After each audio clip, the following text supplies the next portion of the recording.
What's up, people? Hey guys. Oh my gosh, I have so much going on over here. Are we muted still? Can you hear us? Yep, we have audio. Okay. We have the thing. Cool. I don't even need those now. Love that. Should have everything going now. I have Discord open so that I can talk to the wizards. Oh, that went up. Yeah. Okay. Look at you with your fancy little screen over there. I love it. So, you're in focus. I don't even need to focus the camera. I probably should turn them on to record, though. I probably should. I think that I'm gonna, just to be safe. Oh man. Does anybody know how to help a pinched nerve? My back is killing me. Massage. This is awful. It has been one hell of a weekend, huh? Oh my gosh, yeah, it really has. Had Zach here. Had 100,000 hit. Yeah. Did the Louis store yesterday for your new bag. Made vlogs. Got a new vlogging camera, so we have a dedicated camera to take with us when we go out. Mm-hmm. That just came in. It's charging now. I was going to show it off, but it didn't get here in time. Not that it's a super fancy camera. It's literally a point and shoot. A little tiny guy. Yep. So, I don't have anything to really announce. We did our first sponsored ad yesterday, which was kind of cool. But other than that, like, we've been live so much, there's not really a whole lot of new news. Yeah, I got tattooed today. You guys got to see that earlier. That was pretty nice. I like how dark it came out. Me too. Yep. I hope it stays dark like that. Yeah, me too. See what we got going on here. There's currently 400 people watching and only 67 likes. That's a problem. Abysmal. You guys step your game up. Be better. Hit the like button.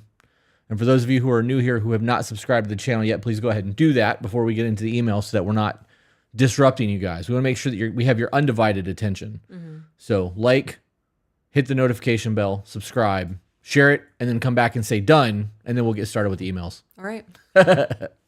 Clean my glasses while we're waiting. Oh, the thing on my throat is his hand. Just skeletoned.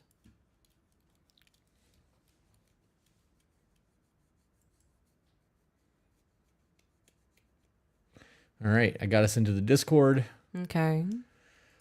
All right. I'm ready to do this whenever you're ready to do this. I actually feel like I'm not like run down for the first time in a while. Yeah. I know that we didn't get all the shit done that we needed to get done this weekend because we did so many live streams. But because we did so many live streams and we weren't doing email after email after email after email, I feel recharged. Yeah. I feel good. I felt run down for the last like 2 months. Yeah. Do you still feel that way right now? Because a minute ago you were like, I'm tired because I got tattooed today, but like... Yeah, I'm pretty exhausted. Yeah? Yeah. Well, we're about to have a whole lot of free time. I hope so. Thursdays through Sundays. We're going to go... I'll have that macro lens that I ordered so that we'll both have macro lenses so we can go do macro stuff this week. I still have to read and stuff, though, and make notes and shit. Yeah, but you only have to do one book now instead of two. No, I have to do both because we're doing the 4 agreements for Patreon. Oh, yeah, you're right. You're right. But that's a recording, not a live stream. I'm just trying to make it sound better. I appreciate it. Just let it be a victory. Okay. Ahoy! Someone said ahoy. Ahoy! I love that. Ahoy, y'all. Ahoy. All right, let's do some emails. Okay, is the first person in? I don't know. All right. Let me see. Fantastic. Zach, is this our first person in here? Going great. They are. Go team. Why is this so large? That's what she said. All right. Advice, desperation. Is this the one we're doing? Is that correct? Can I see the Discord chat, please? Working on that too. Thank you. Is that enough? Yes, that's fine. Okay. Wait, should you refer to you as Peaches now? What are you doing? I don't know. Something caught my name. It's the same name as my cousin, so I thought there was a family member of mine in the chat.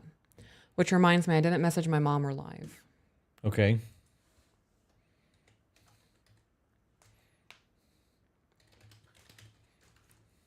I'll do it in a second. Oh, thank you. I'm multitasking. Multitasking.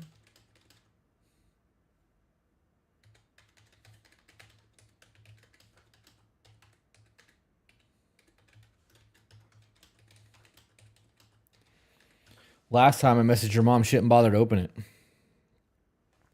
Okay. TikTok, I'm going to put you on pause for a moment. Are you doing it? Yeah, I'm just Okay. going to send it to her. That works.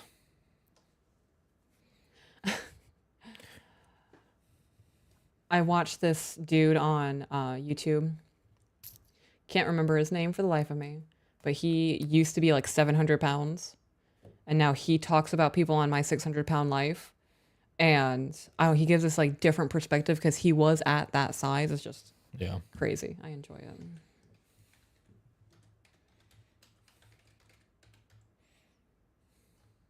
Okay, it's sent. Oh, I'm still live on TikTok. Do it. It didn't kick you off. Okay, neat. Run it. Okay. All right, everything's working now. Are Everything, we good to go? yeah. I mean, it looks like we're... All right, so this is from a 26-year-old female who's been in the med field for 4 years. Okay. Has known the SO for 10 years and have dated for 3. They do have pink and blue jobs. SO is 27, male. So he does finance and data, and he's been doing that for 4 years. Okay. No children. Long distance. He lives with his widowed mother, and I live alone. Chris and Peaches, first and foremost, I'm a huge fan of your content. It has helped me open my eyes to what I expect out of a partner and to how I should treat my own partner. Your marriage and the way you value each other is an absolute inspiration to me, especially in today's world. This may be long, and you may not know how to respond, but that's okay. If you do have any advice, I would love to hear it. I have been in a long-distance, 3-hour drive relationship for about 3 years now. In the very beginning of our talking stage, within the first week, I had been very upfront with what I wanted because I was very nervous to commit to a long-distance relationship. I had told my boyfriend that before we agreed to continue talking, I just wanted to get it out there that I have zero intention of ever moving away. I come from a very close-knit family, and I genuinely just enjoy where I live. He is from a big city, which at the time, I did not ever imagine for myself. At the time? At the time. Okay. So I'm assuming that has changed. I told him that if he wasn't open to moving, that I completely understood, and I just didn't want either of us to continue talking if it was going to be a waste of our time. Smart. It is smart. I'm going to pause you for a minute. Okay. I'm going to go back to both of us for that. This is the prime example of setting your expectations in the courting phase and making sure that you have your shit in order. The problem is feelings get involved, Yep. and these kind of things change. So you can try to set those expectations and boundaries and be like, we're not doing this. We're not moving. This is just the way it's going to be unless you come here or whatever. But these kind of things do happen. Yeah. And back to you. Thanks, babe. Back to the email. I play too much. I'm sorry, guys. And no, it's...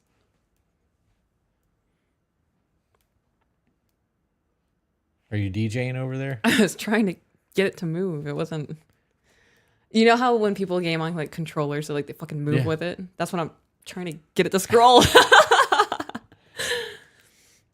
Okay. He told me that he was 100% willing to move where I lived if our relationship got to that point. Okay. I don't know. I can't live on an if. Well, I mean, it's if the relationship gets to that point.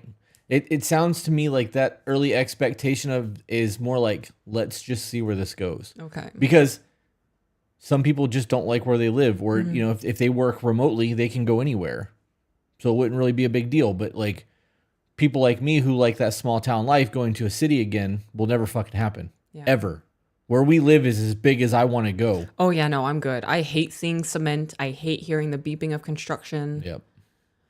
If we could live in the mountains And have really good internet. and have really good internet and still have things within 30 minutes of us, Yeah. I'm good. Yep. I would love that. Yeah, I'd be willing to drive an hour. Yeah, Yeah. me too, definitely. An hour each way. And that would be once a week. We would go bulk shopping. Yeah. And Fill then them deep freezers. shut ourselves away. Ugh. I'd be doing everything. We'd be raising chickens and harvesting eggs and all of it. Real quick for those in the chat, One, Jeffrey Graham is in the chat. Oh, hello, Jeff. He asked how your neck is doing. It doesn't look like it's bothering you. Not at all. I actually totally forgot about it. And Chris was like, how's your throat feeling? Yeah. I was like, why? Could you hear me singing in the bathroom? Totally forgot about it. The other thing I wanted to say is, guys, I told Sydney on Jeff Graham's live to DM us on Instagram, which is why you guys are seeing that conversation. So disregard that. I very much appreciate you guys coming to the rescue, but that was an intentional thing from this morning because it's tattoo related. So Right. Okay. And back to work. Is this the tattoo artist? This is not. Sydney, the person that was messaging in a thing, is a tattoo artist looking to do a guest spot, or somebody want, like maybe a brother or something. I don't remember. There was like seven of those messages today. Oh, I was about to say, we did get, I saw at least one. On Instagram? Yeah. It was like an owl or a skull or something? No, that was from Angela. That was in Discord. Oh. Can I get back into the email? You can. Okay. You can indeed. All right, so fast forward 2 years into our relationship. His lease was running up on his apartment, and we talked about us taking the next step together. Before I knew it, he had signed and committed to another year lease at a new apartment. So he moved out of the apartment the lease was up and signed a whole new lease with a different apartment complex?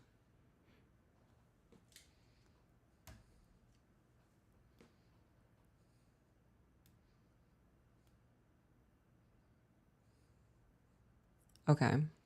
She said yes. Was there a discussion had before his lease was due that you guys were looking to move in together? Or was this an assumption that you were assuming his lease was going to up and he was going to move in there? So she said his lease was running up on his apartment, and we talked about us taking the next step together. Okay, I didn't hear that. Yeah.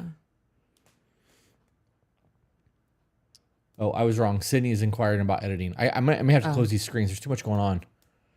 Okay. Yep. You look pretty good over there. Oh, me? Thank you.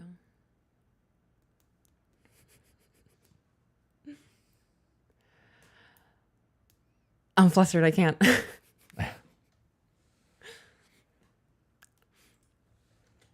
Okay, so before she knew it, he signed a year lease at a new apartment. This caused me to feel extremely misled by him and caused me to lose trust because it came out of left field. We were just discussing moving in together, and he went ahead and signed another year lease. This is where my story began to drag on, but I just wanted to add that there is more to that than just him deciding out of nowhere to sign a lease. Okay. That's a big life decision. You know what I mean? Like Right. to pack up and move, like kind of talked about it is not the same thing as like really sitting down and like unplugging for a little bit and having a face-to-face conversation, looking at each other like this. Well, they're long distance. I know that. They're 3 hours away. But I would have made the drive for that. right. That's an in-person conversation. Yeah. That's just not something that you do over the phone, in my opinion. Like I would spend the weekend. Right. We would sit down and talk about things and really look at our options. Is that something that you guys did, or was this just text messages and phone calls of, well, what do you want to do? I don't know. What do you want to do? Yeah. What are you thinking?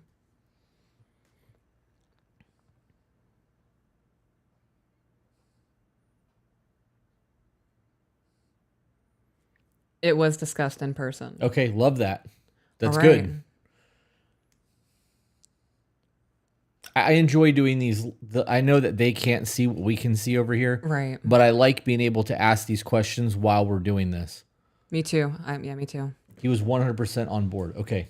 So he was, so you guys were like, all right, we're moving in together. I'm fucking excited. Like after 2 years, we're really doing it. Right. And then he pulled the rug out from under you. Yeah, that's what it sounds like. Exactly. Okay, well, Yes, there you go. exactly. I would also feel betrayed. Yeah. Like, not only did you just lie to me, you put on a really good fucking facade because I believed that you were going to be moving in with me. Yep. Yeah. Yeah, there's a lot. I have a lot of questions, but I'm going to let you read the email before I start asking shit. Okay. So I'm going to cover up TikTok real quick because... Medicine. Medicine. Nobody knows how old I am. That is something you guys aren't going to be privy to because my age doesn't matter when it comes to my knowledge. I'm taking this hit in commemorance to Bake Danny's vape because hers died. Rip Danny's vape.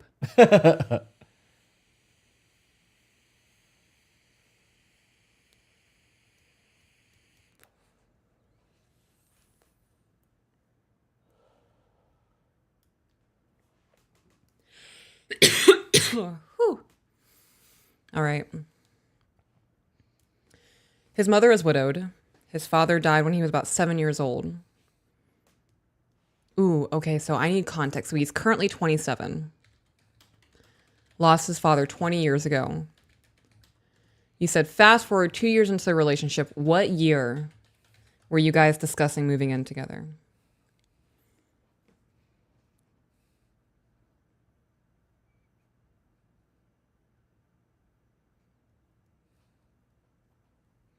I have lovely day stuck in my head. Yeah. So I'm waiting for her to respond. I'm just over here. A lovely day, lovely day, lovely day. Like elevator music.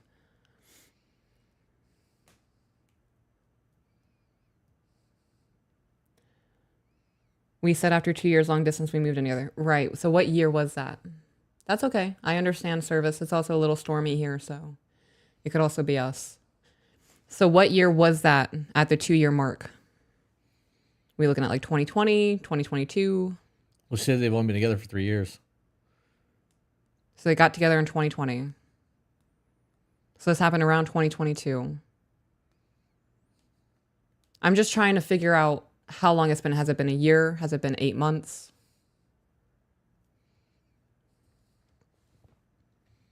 The freshness of it, that's a variable for me.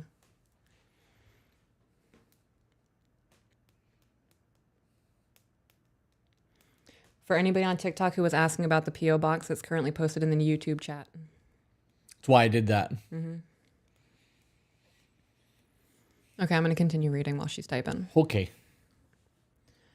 All right. So he shared an apartment with his mother. This was always going to play a factor in our moving situation because he always felt responsible for his mother, and she would also guilt him into leaving her. Oh my gosh. Okay, I guess we're using the mouse. Which means mom would have had to come too, right? Is that something that was discussed? Mom moving? Where was mom in all of this when you guys were talking about it?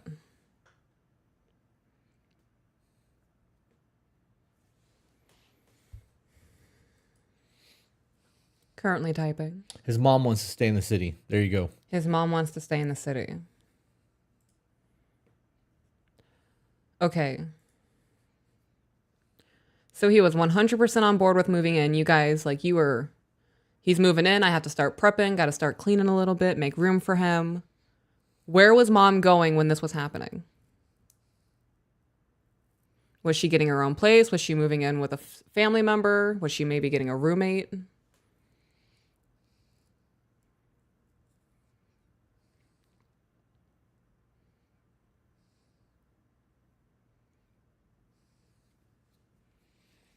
Currently typing. The only thing I don't like about the live reads is the waiting. The waiting. The waiting space, yeah. He told me that she would stay in their apartment. Zach, you can type this out. I'm curious if there's a way for us to mute people in Discord. Mm-hmm. So if they send emails and we are reading, we can ask a question, unmute them, they can answer, and then mute them again so that they can't interrupt us while we're reading. Oh, like voice. Right. So, okay. Because that would eliminate this delay. He said yes. Okay. Oh, and Janae. We got both the wizards behind the screen today. Oz is fucked.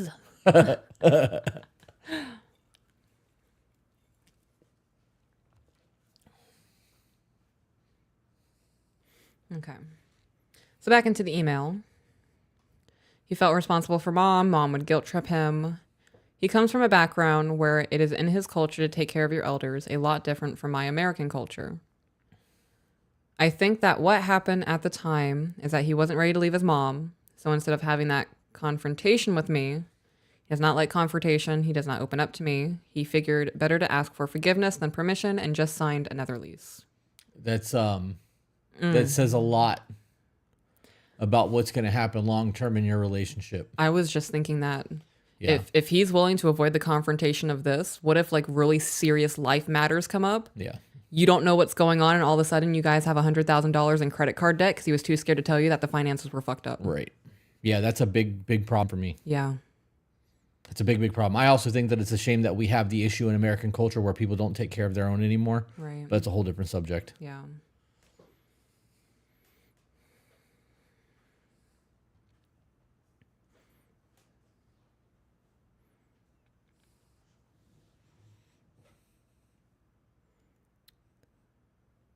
I don't do that whole ask for forgiveness instead of permission. When there's a situation, say I have to make a choice between using like the shop credit card or one of the personal credit cards, and I've called you 3 times and I'm not able to get a hold of you, that's going to be that situation where I just have to ask for forgiveness. I made the best choice I could with the information I had. But that's not asking for forgiveness. Right. That's right. That's you making a decision in the moment with the best information that you have. That's what I view asking for forgiveness as. Right. Like that's the only situation acceptable to me. Right. I agree with that. Yeah. That says a lot too, though, because I'm not a doctor. I'm not performing surgeries and saving babies and shit. So if you call, there's no reason for me not to answer my phone. Right. And if I don't answer my phone, it's because it was across the fucking house or across the shop and I had to run for it and I didn't make it in time. Right. But you get that call back immediately. So like, I don't know. I understand that people will let their people go to voicemail, but I don't do that. Because you never know if there's an emergency on the other end. Right. Like, I'll answer that phone, and if I'm busy, I'm just like, hey, I can't talk right now. This is important? No? Okay. Like, just real quick question, you know? Yeah. Okay. In a way, I understand where he was feeling torn, but it was at the cost of my trust. Even if he's feeling torn, that could have been a conversation like, look, I don't know how I'm feeling about leaving my mom. Right. You know, is this something that we can brainstorm? What if we convinced her, kind of just presented her, look, like, I really want to move out of state. You're more than welcome to come with us and we can make that work if we needed to make it work, or you can stay here. Yeah. What does that say about their inability to communicate? Yeah. That's what I'm really hearing there. Like, it's non-existent. Right. And if they're 2 years in and they were getting ready to move in together, this is now a very serious relationship. Oh, yeah. And he's afraid to talk to you. Like he doesn't have the emotional maturity to sit down and have a conversation and just be vulnerable. Yeah, that's a red flag to me. Right. Like, you're supposed to be the crutch. You guys are supposed to lean on each other, not away from each other. Yeah. This could be one of those things where it's a very massive wake-up call for him. Like, look, you have broken my trust and our relationship is not okay right now. You have made a decision without coming to me about it that directly affects my individual life, and we're supposed to be a teammate. Yep. Teammate situation. Yep.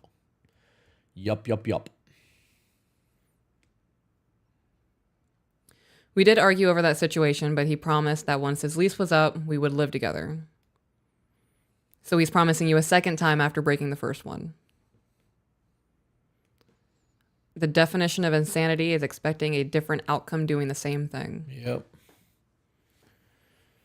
I decided to put my trust in him once more and promised to never bring it up on my end because I didn't want it to put pressure on him. I was waiting to see if he would keep his promise.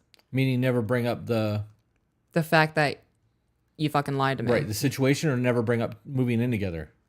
I would assume the situation. Okay. Let's just see what she says. Yeah.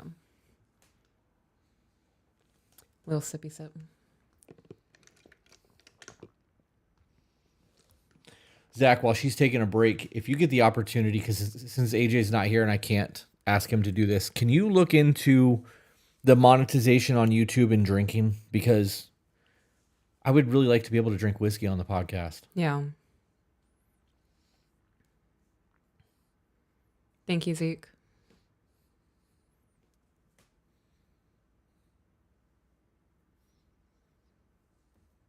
Oh, she's typing. Do you remember the question? Whether or not it was that they were not going to talk about it again, or if it was talking about not moving in together. Right. I remember. Okay. Because both of those would have different outcomes. Yes. Not bringing up something that was unresolved is a problem. It needs to be resolved. You did it.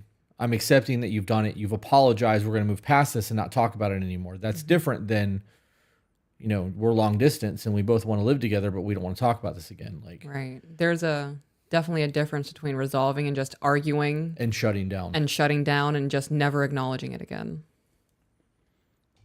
All right, let's get back to it so we're not waiting. Fast forward again, about a month before his lease was up, I had not heard one word regarding us living together. It worried me because he would need time to find a job and also figure out living arrangements for his mother and whatnot. So finally, out of anxiety of him doing what he had done to me in the past again, I brought it up. Your lease is coming up in a month. You told me we'd live together. Is there any plan? So that was what they weren't going to talk about. Yeah. If only we'd have just kept reading. Why are we like this? He had told me that he'd start to apply for jobs and that he also needed to figure out arrangements for his mom. It was an argument about why did I have to be the one to bring it up? Why didn't he come to me knowing that he made a promise to me? Why would that be an argument? Can you read that again? It was an argument about why did I have to be the one to bring it up? So she started that argument. She had to have started that argument. I'm going to be honest. I would feel a little certain way about it too. But I wouldn't at 1 month be like, okay, look, I like at the 6 month mark, I'd be expecting a conversation of like, look, this is what I got going on. Yep. Making plans moving toward this. I'm talking to mom, all of that. At the 4 month mark, if that conversation hasn't already happened, be like, hey, babe, are you still wanting to move in together? You know, we haven't talked about anything. I'm still wanting this. Are we on the same page? And then we would have that conversation. If it was a good conversation, I would say, okay, well, if we both wanted this, why didn't you bring it up before? It wouldn't be an accusatory. If you knew that I wanted this, why? Not saying that that's what she did. Just versus being aggressive about it.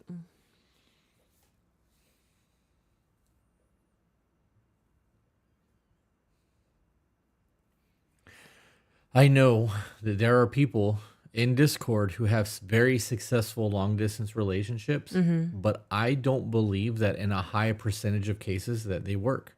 Oh yeah, I think it's very rare for those to actually be right. Have longevity and working out. I know that every relationship you've ever been in, besides the one that you're currently in, has failed for one reason or another anyways. So on that track record, everyone's track record sucks. Yeah. But I don't know. Me personally, my brain can't wrap my head around doing the long distance thing. I've done the long distance thing. I dated a dude in Italy. Yeah, There was like a 7-hour time difference. Yeah, but you were a pen pal. It's Impossible. not the same thing. Like, Yeah, it was I don't know. more of the obsession of it. Right. All right, so I am not seeing any typing going on. I'm just going to continue. Yep, works for me. Now I'll have to wait even longer. My lease is going to be running up in 2 months. At this point, I offered to move to him once my lease was up. Okay. I wouldn't. Breaking what she didn't want to do in the beginning. Right. Which means she wants this. She wants it more than he does. Right. I'm not willing to put myself out for something I want when somebody's not matching my energy. I feel like that's a step down. Yeah, I feel like this could have been a conversation 6 months ago. Yeah. I feel like if he was emotionally invested in all of this, he could have just been like, look, I'm not willing to abandon my mom. Right. I have a really good job.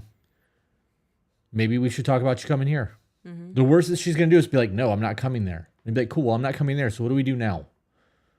Because now you're invested another 6 months of time into something with no real expectations of what's going to come from it. Yeah. Even though in the beginning of our relationship, I had made it extremely clear I didn't want that, I was willing to because at this point I love him and want to do anything in my power to make him happy. Do you actually love him, or do you love the idea of him? Right. Because you haven't lived there. You haven't lived together. How much time have you actually spent? Because text messaging and talking on the phone is not the same thing as being with somebody. Yeah. People can put on a front for a couple hours. It's easy. But who they are is not going to be who they're portraying themselves to be all the time. And he's already lied to you. I was about to say, there's already been that massive betrayal and you already have anxiety. Huge communication breakdown. Yeah. They're together on the weekends. Okay. Friday to Monday. That's still I was not... about to say, I could fake it for a weekend. I've done it. Yeah. I used to be a super shitty human being, yeah.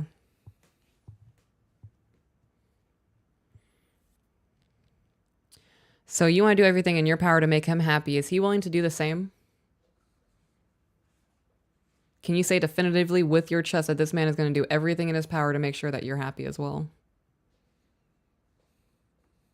Like communicating properly to avoid betraying your trust.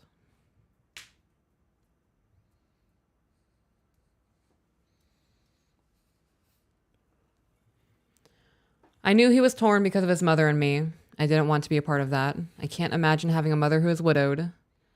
so I offered everything for him. This might sound very cold of me. I could understand if the mom's freshly widowed. It's been 2 months. It's been a year and a half. It's been 20 years. It sounds like there's a very unhealthy dependence between the two going on. Could also be her age. Yeah. Just because she's a widow doesn't mean that that's why she's there. Unless she was a stay-at-home wife. There could be necessity for it. I understand that, but if there's necessity, I wish that was put, because just saying she's widowed made it sound like she's still going through heartbreak 22 years later and can't emotionally regulate on her own. So if there are outside, for example, she can't care for herself or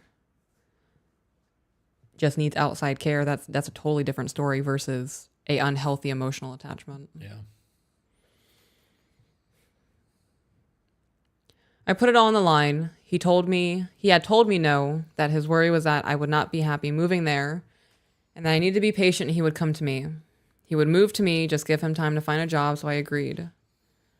I re-signed a 1-year lease to my apartment and have been waiting for him. It has been 6 months of job hunting. No luck. It's to the point where I feel absolutely miserable in my everyday life. My trust for him has just plummeted, and I can't help but feel angry towards him because of him misleading me in the past. It's not just in the past. He did it. Wasn't it twice? Well, I mean, in not bringing it back up on the move aspect, like after they said that they would bring it up again in the future and he didn't until like a month before the lease, she had to bring it up. Right. There's a whole lot of lack of communication there. Mm-hmm. That's a problem. Yeah. Here's a thought, right? Mm-hmm. And this is purely a thought. And anybody that has long distance relationships in the chat, you can chime in if you feel the need to do so. But when you have a long distance relationship and you are not with your person 7 days a week, I would imagine that intimacy or the lust that happens on the weekend or whenever you're together is super fucking high.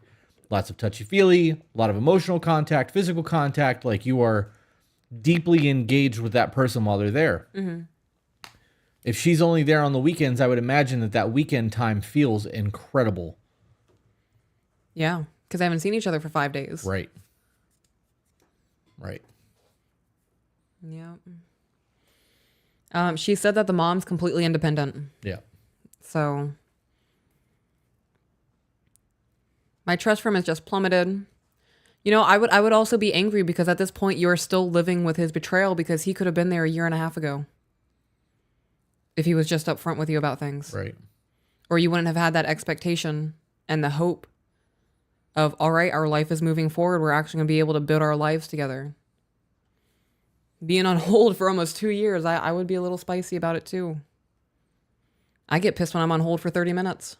Yeah, you and me both. I have zero patience. Like, the chat's going pretty nuts right now. There's a lot of people that follow us that are in long distance relationships that are thriving. Yeah. I'm not knocking you guys. I think if you've got a dope relationship and everything is healthy, I fucking love that for you. Mm-hmm. I personally, my brain won't allow that to happen. Yeah. To think that you and I are together and I didn't see you for more than like 3 or 4 days, that wouldn't work for me. Yeah. And you wouldn't be able to walk the other days that I'm gone after being away from you for that long. I wouldn't be functioning, yeah. Just all around, it wouldn't be good. Okay.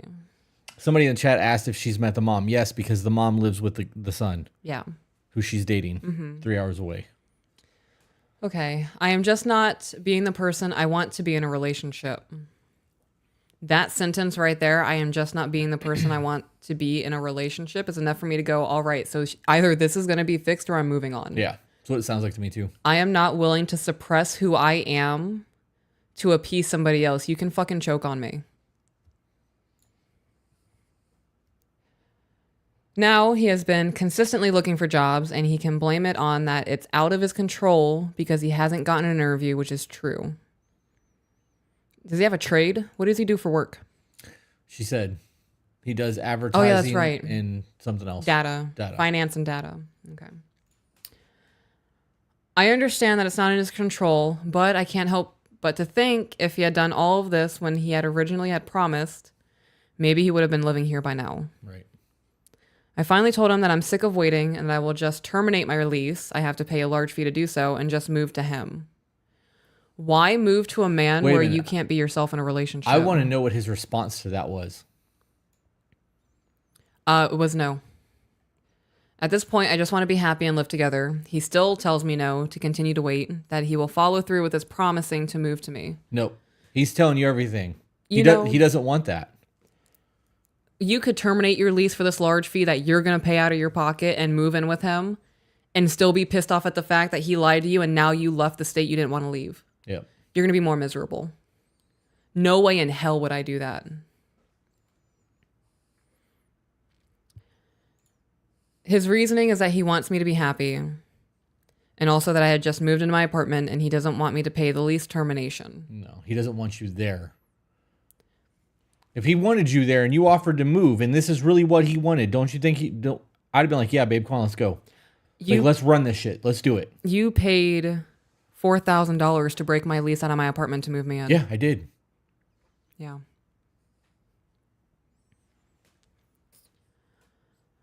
I don't know what to do anymore. I don't care where. I am just ready to start my life with him. I feel like I'm losing either way. But if I move to him and I'm not happy, he can throw it in my face that he told me to wait until he found a job. But if I continue to wait, there's no telling when he will actually find a job to move to me and our relationship is at risk because of how unhappy I have been feeling. That sounds like manipulation to me. Read that again, the first part of that. I feel as if I'm losing either way because if I move to him and I am not happy, he can throw in my face that he told me to wait until he found a job. So that being a fear means that something like this has already happened. Mm-hmm. Or it's past trauma, obviously. I don't have jars for the red apples, guys. I have an empty McDonald's cup. It's all right. Moving in with him is not going to make you feel better. You're going to be closer to the person that you are currently very angry with. Yep. Nothing is going to solve what you are feeling besides conversations and really figuring out what you want. You're going to move out of that state, move in with him, and you're going to be absolutely miserable. 10 times worse than what you're now. Yeah, you guys need to sit down and have a very, this is a make it or break it moment for us. Because at this point, you've wasted 3 years of each other's lives.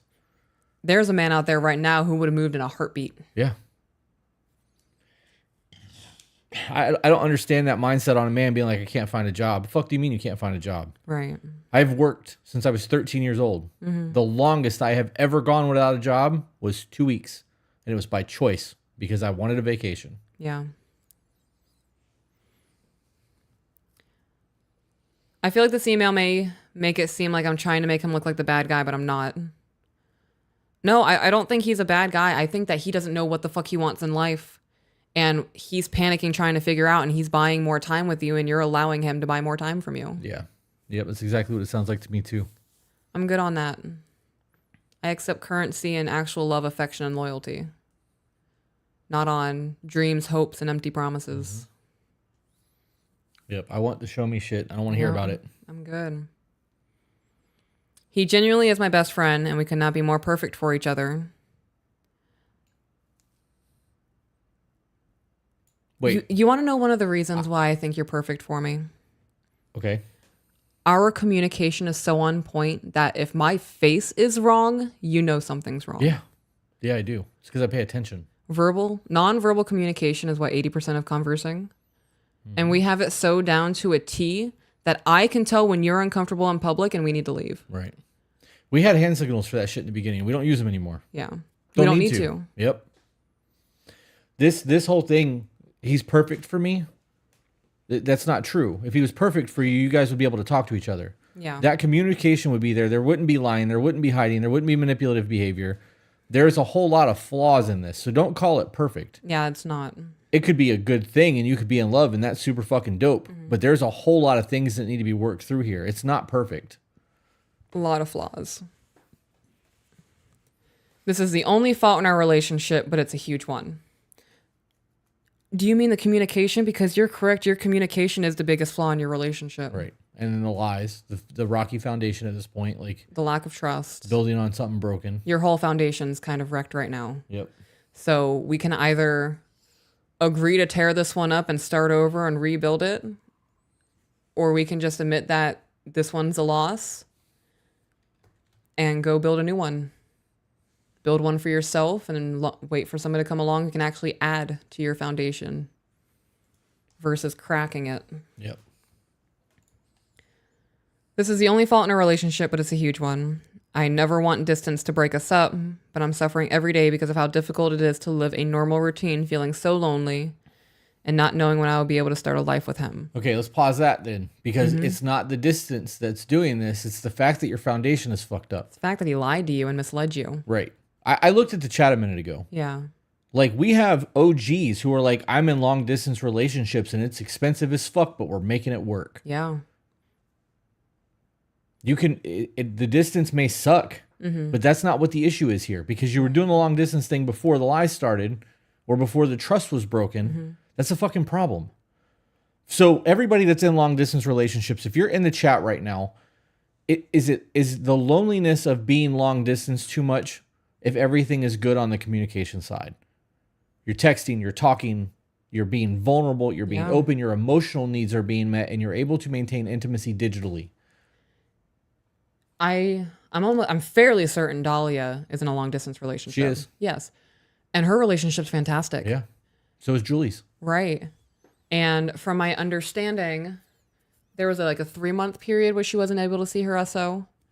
And they were flirting and having conversations and having a good time and like counting down the days in anticipation and excitement. And it's because they're working on the communication and have taken leaps in it.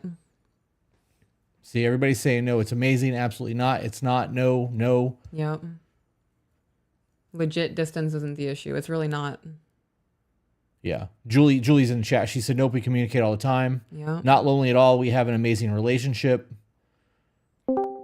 Communication helps bridge that gap for me. Somebody asked, could this relationship be turned into perfect? Yes. Yeah, but there's a whole lot of amends that have to be made and a lot of fucking work on that foundation to be repaired. Definitely. You're not feeling loved, and that's the issue. You're not feeling loved properly. Any advice? My advice is to not pack up your shit and move in with him. There needs to be a conversation of, look, what are you looking to do with your life? Because you have been having me teeter for the last 3 years, and I am not willing to uproot my life to move in with you. He doesn't want her to. Right. He told her no. So that says everything to me. Yeah, when I asked you to move in here and you were like, I have to break my lease, I'm like, I got that. Yeah, I hit you with a bunch of shit and you're like, don't worry about it. Don't worry about it. Not a problem. And had I done all that and you'd have been like, no, that would have been the end of that discussion. I would have never asked you again. Yeah. I was willing to take care of everything that you needed to have taken care of, movers, the whole nine, to get you in here. And if you were like, yeah, no, that's you telling me you don't want to fucking be here. Because if you want it, you'd have accepted it. Yeah. I think there needs to be a very long conversation of what we're looking to do, and I would really reevaluate moving in with them, because if my trust was broken like that over 2 periods of time, no thank you. You should tell people on TikTok to come over to YouTube. All right, TikTok, I was just told to end the stream. So we are currently live on YouTube. If you want to continue watching and being a part of the conversation, the number 2, be better, on YouTube. Thanks for popping in, guys. And end. And we're done. I really think that this comes down to she needs to express to him that she's lonely and that her emotional needs are not being met and the foundation is shook and they need to work on fixing that. Yeah. But I got to be honest, the 3-year mark, like that's it for me. Like you're a year past the obsession phase. At this point, you know what's going on. Like I got to be honest, and real shit, like I don't know, man. Zeke set up the voice chat, so we're gonna need headphones. No, that's for them to listen. Oh. I think. Never mind. Yeah, that's for them to listen. It's not for us. Okay. That one's done being moved. Going to Welcome, TikTokers. I just saw a jump in the chat. If you guys are new here, new to the channel, make sure that you subscribe. Hit that like button while we're looking for the next email. I'm moving things currently. Okay. So I see we have 1, 2, and 4 in here. Do we not have a number 3? From TikTok. Hell yeah, guys. Thanks for coming over. Make sure you subscribe to the channel. We do random pop-up lives here. We go live twice a week. Yeah. Hit the little bell. You don't want to miss it.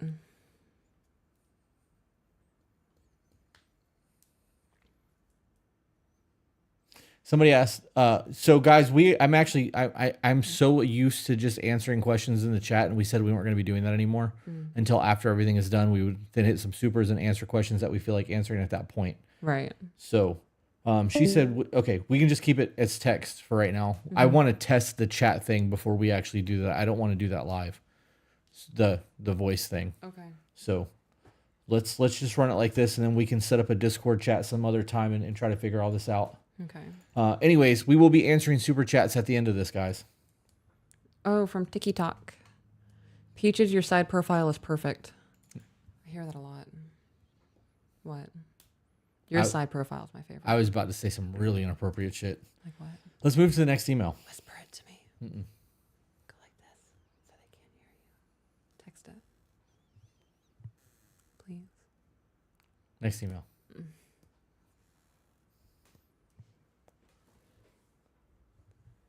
All right, closure.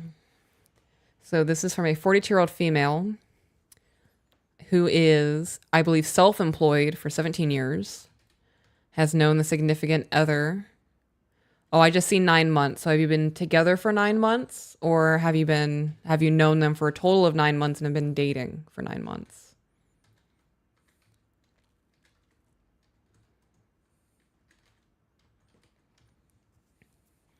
They do have pink job, blue jobs. SO is 48, male. He has a state job, has been there for 5 years. Okay. So is she on a lag? No, they're hearing us real time. So Right. So I asked a question. I will go ahead and repeat the question. Have you known your SO for 9 months and have been together for 9 months, or have you known them 9 months longer? dating, known for a year. Okay. Known them for a year. So you've known each other for 3 months before we started dating? Yeah. 4. So they are living separate, long distance.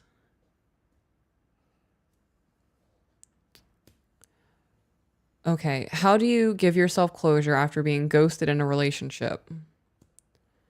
I feel so dumb giving him a second chance. He did this back in December, and after 8 weeks of no contact, he reached out and genuinely apologized. Things were amazing until Memorial Day. Okay, so how did you guys meet?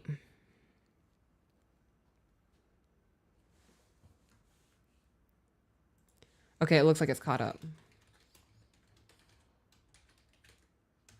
Long distance.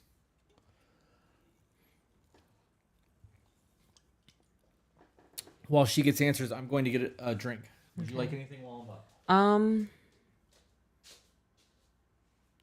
Would you like something to drink? I am kind of low on potassium. I'll get you a banana. Oh, my necklace isn't here. Okay. I just asked if you were lagging. I didn't know. Unless I did say you were lagging. My brain's all over the place.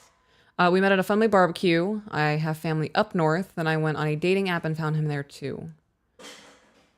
Okay. So we met at a family barbecue. I'm assuming he's a family friend. Yes. Yes. I think I'll take a cold water, please.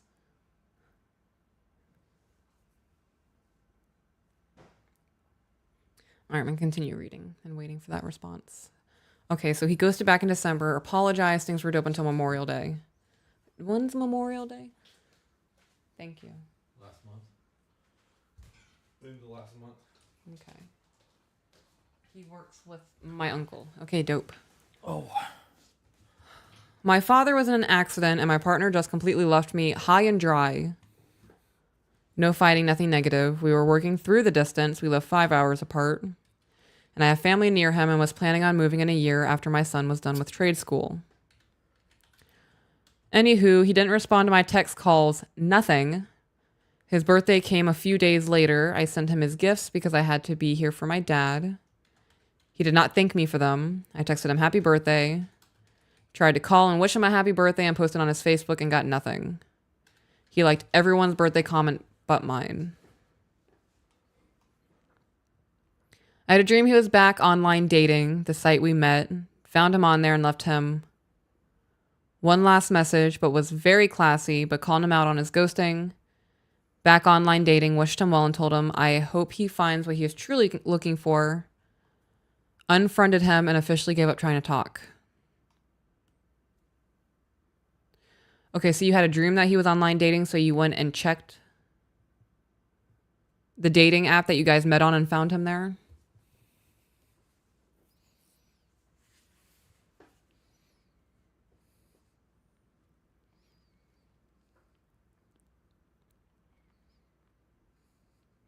Okay, reading.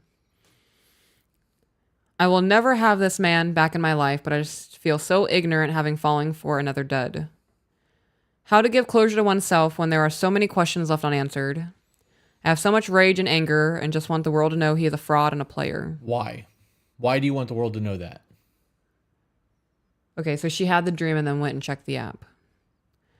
Right. Why do you feel the need to announce that he is this person? You know that there's a commitment to revenge. Yeah. And there's a commitment to forgiveness and moving the fuck on. And healing, yeah. And you choose to forgive for you, not for other people, because the other people don't give a shit that they hurt you. You forgive, let it go, and move the fuck on with your life.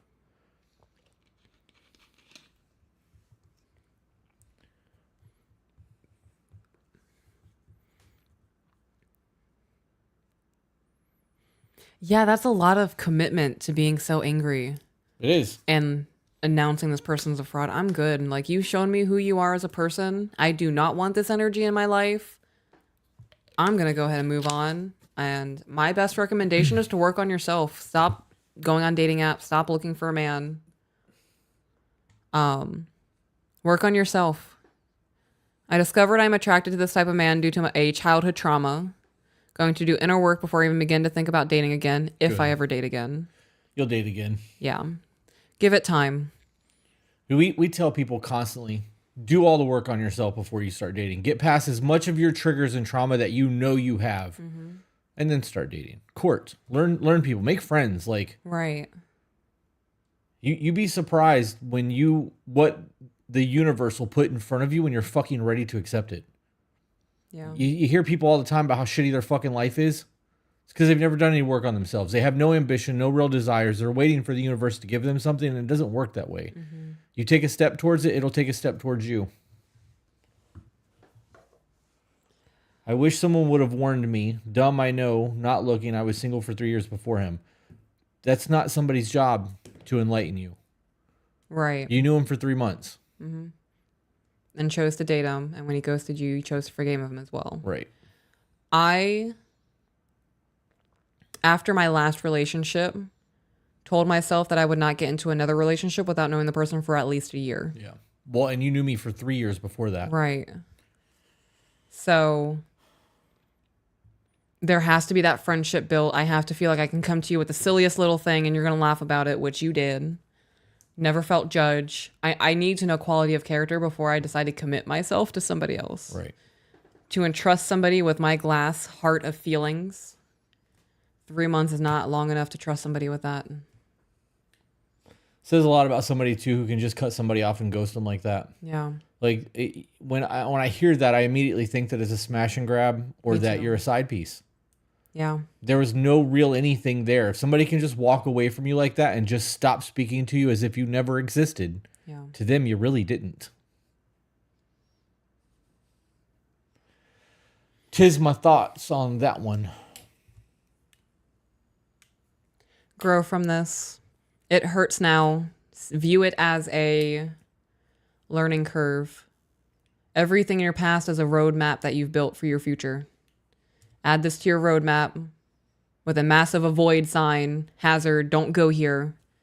And when you start dating somebody, bust out your roadmap and be like, okay, I know what I'm looking out for. I got to navigate this. And if you come to a bunch of dead ends and a bunch of roadblocks that are red flags from before, I would try a different route and move on. Yeah. Journaling these kind of thoughts help too. things that you're looking for. You're late at night and you're deep in your own head. Pull out a journal and write all that shit down. Next day or two, think about it, process it, read it. Create a pros and cons list of what you want and what you will accept from a partner. That shit goes a long way too. A cons list of what you won't. I agree with all of that. And Zoom.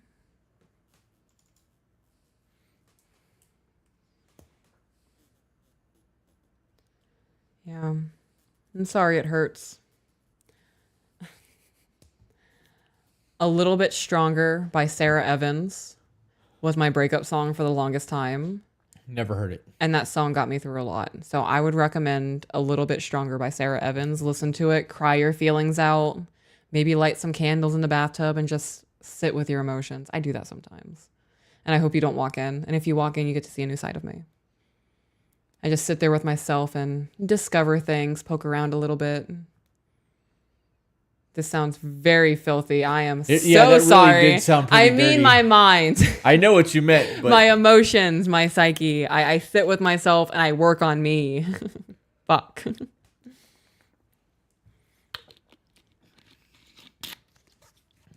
All right, we ready for the next one? I am indeed.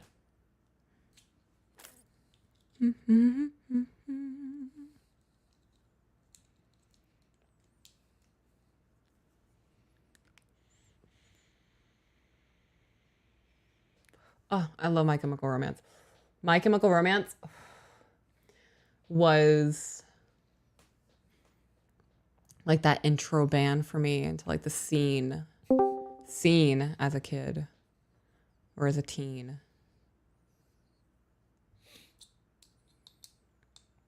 I love My Chemical Romance. I still listen to My Chemical Romance.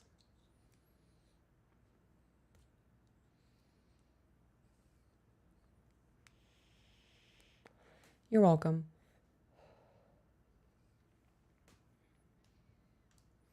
All right, dope. Person's listening. I have the email in front of me. Are we ready? You're on your phone. I'm going to take one more hit. I am ready. I've been sitting here waiting on you. Waiting on you. Well, I've committed to the hit. My sister is currently eating sushi and sent me a photo of it. And I am jealous. My first song from My Chemical Romance was Teenagers.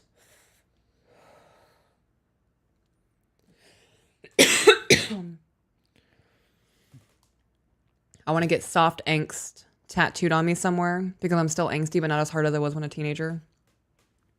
I'm now an adult with poise, but I'm still angsty at times. So this email is from a 28-year-old female in between jobs, both full-time from WHF to lab technician. What's WFH? WFH. Working from home? Oh, maybe? Work from home. Look at that. You were right. You're so smart. All right, in between jobs, from working from home to a lab tech. Oh, there's something in my eyeball.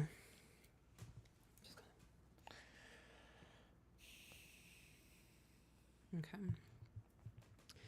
How long have you known the significant other and how long have you been together? 2 years, but the question is related to friends, so 1 year. Ooh. So this is outside of romantic relationships.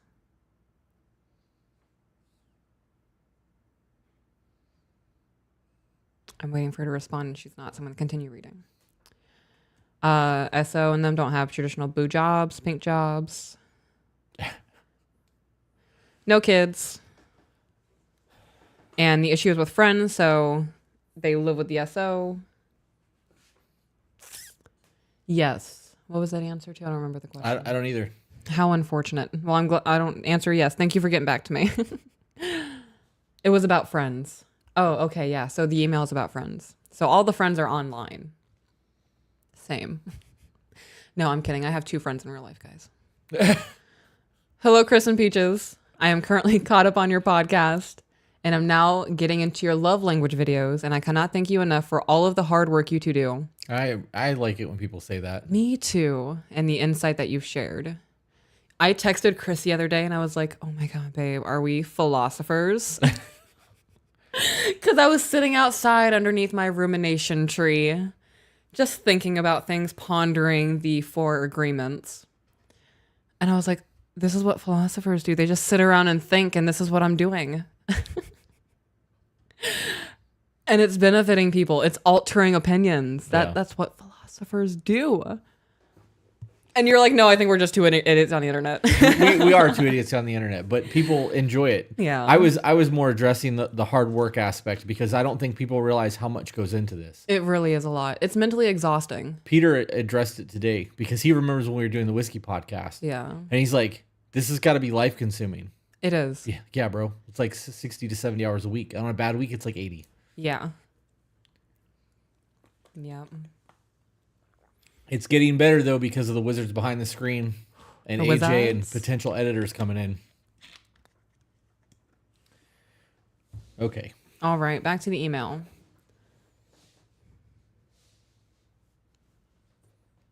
I sent an email previously thanking you. I believe it was last month when I first started watching your podcasts. And my relationship has improved dramatically since. I love that. When I started to reflect and work on myself, initiating intimacy with my boyfriend instead of expecting him to read my mind for it, we almost immediately got out of the roommate phase we were stuck in for 3 to 4 months. Crazy how that works. You just got to grab it. Just. Get your mind out of the gutter, woman. Get your mind out of the gutter, woman. Ladies, just grab it. He'll be so excited that you did it. He might be spooked at first, but then he's going to be like, oh my God, this is what it's. Yeah. Okay. Let's go. I would say it was a week of me putting your advice into practice that our intimacy shot back up to how we were when we first started dating 2 years ago. A week. And they were right back into the love phase, the obsession phase. They can't keep the hands off of each other. I'm here for that. When I am more financially able, I want to sub to your Patreon and join your Discord server to be a part of your amazing community. Love that. I love that too. I'm excited for you to get there. My email today is actually not about my relationship with my boyfriend, but with my friendship. I had a falling out with a very important friend group, and I was debating to ask if I was being an asshole on Reddit, but I thought to seek some advice from you two instead. So this is an Am I the Asshole episode. Right. Love that. I love that podcast. I feel so honored that you came to us instead. Thank you. Okay. I feel like this is like a new thing for us. All right. I have changed all the names so you can read as is and also have read this over and over to make sure everything made sense. So I appreciate any insight you can provide for me. I can tell that you have proofread this because this is very, very nicely written. Thank you. I appreciate it.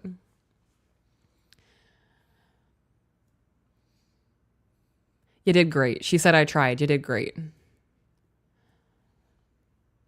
Was I wrong in this situation? And if I was, how could I have been better about it moving forward? So for context, I'm a 28-year-old female raised by a single mom who was emotionally unavailable in the sense that during disagreements, she would give me the silent treatment. I never learned how to regulate my feelings, never really had anyone to rely on growing up, and started to bottle my emotions until I exploded. I always thought that I was pretty good at self-regulating. It turns out I didn't have any feedback on my self-destructive tendencies until I met my boyfriend, who helped me realize that I really needed to work on myself and that my behaviors are a contributing factor to a lot of my ruined relationships. Oh. That's a lot to take in. Yeah, but it's all true. Right. Accountability. We really have to sit down tomorrow and figure out the verbiage for that shirt. Okay. Because I got one of the 3 shirts that we're dropping in July done.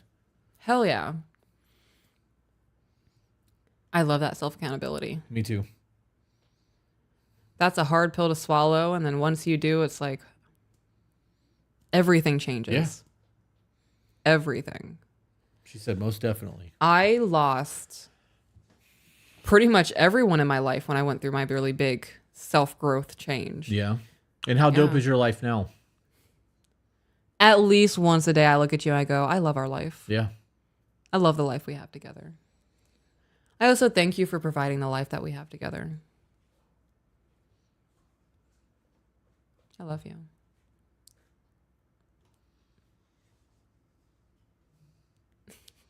A lovely, lovely day. Lovely day. Come on, Hotness Everdeen. Keep up with the email. When I look at you. Oh, I have goosebumps. Stop it. It's getting hot. Could be the heating pad. I don't know. There's so much happening. I went to therapy on and off since 2017 and only really had the tools that helped me to work on myself when I started listening to your podcasts. I want to high five you. I love that.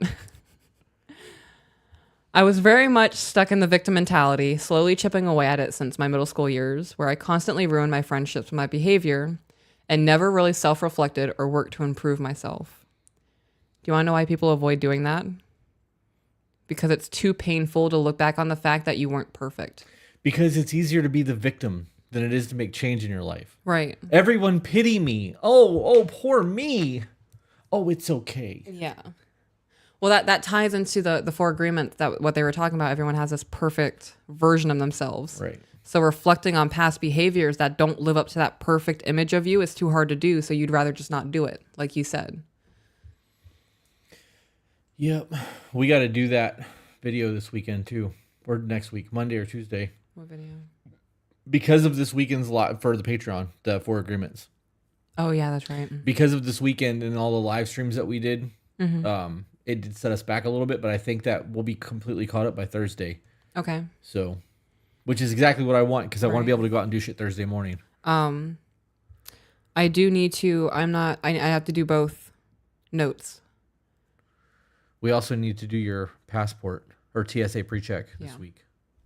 Passports this week. TSA pre-checks after that. Oh, man. So burpy, excuse me. I have improved more since listening to your podcast and all my other therapy sessions combined over the years. Woot! Love that, too. I love that. That is the second highest compliment someone can pay us. Mm-hmm. You know what the first one is? Sharing our content. Yes. True. If you guys haven't done that, you should. Yep. You want to support the podcast and everything we're doing, and you want to do it without spending any money, share this motherfucker. I'm also willing to bet that we have a bunch of people watching and not enough likes. Yeah, So, you're right. We're at like 600 people watching and only 400 likes. You guys should go ahead and little clicky click. Yeah. Hit that little notification bell. Subscribe, maybe. I would greatly appreciate it. Caitlin Mercer said, Vegas, question mark, exclamation point. In September. That's happening. We're good to go for that, by the way. Oh, yeah, you already talked to him? I did. Dope. I'm on it. Okay. We just got to get that TSA pre-check. Otherwise, I'm going to go through TSA and wait on the other side.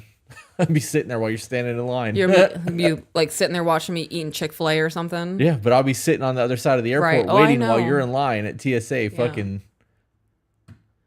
I can see you being over-exaggerated with it too. Like really like picking up your dipping sauce and like... Oh. 45 minutes goes by and you go and get yourself a little like ice cream smoothie or whatever. It could actually take you that long to get through TSA in certain airports. I'm over here gloating about how I'm on top of things and I still don't have my passport. All right, back to the email. Okay. Stay focused. Now the situation. I met my friend Carl, a mid-20s trans man, online, and we became quick friends.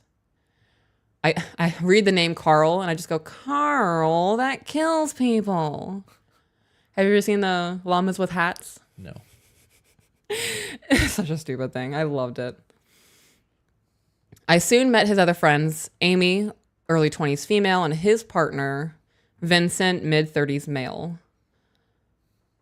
We were all good friends for over a year, playing games together, chatting, giving each other advice, sending presents, etc. So when you say sending presents, you mean like sending each other like physical gifts, not online gifting.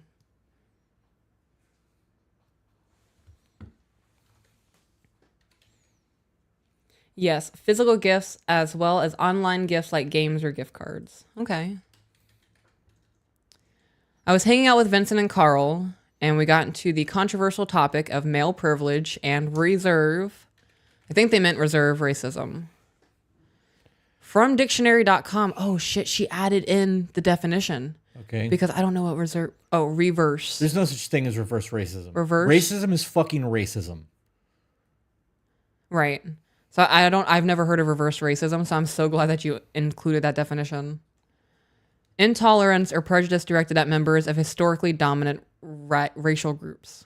Which would make it racism.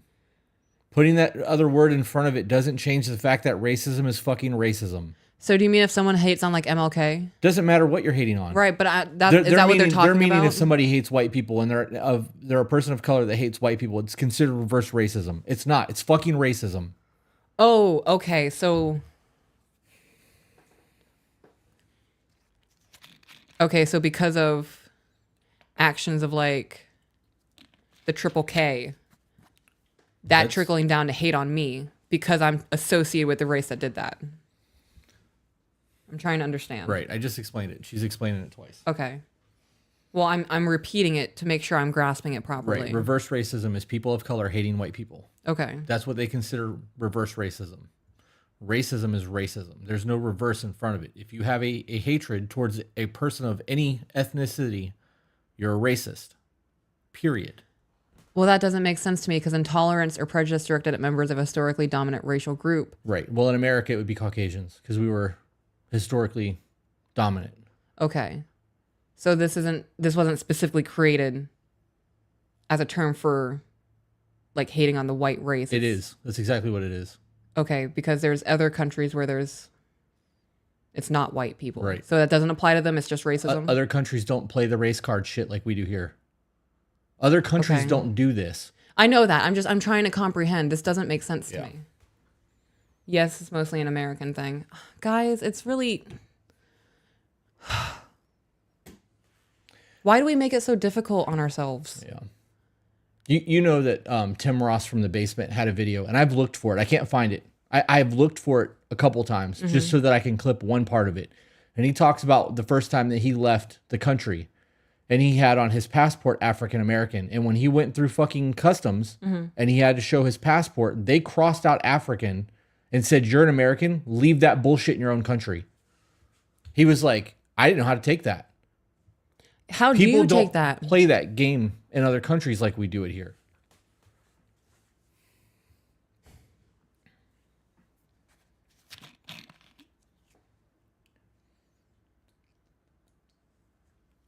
Okay. Yeah, we should probably move on. Yeah, I'm processing a lot and all of it just makes me uncomfortable.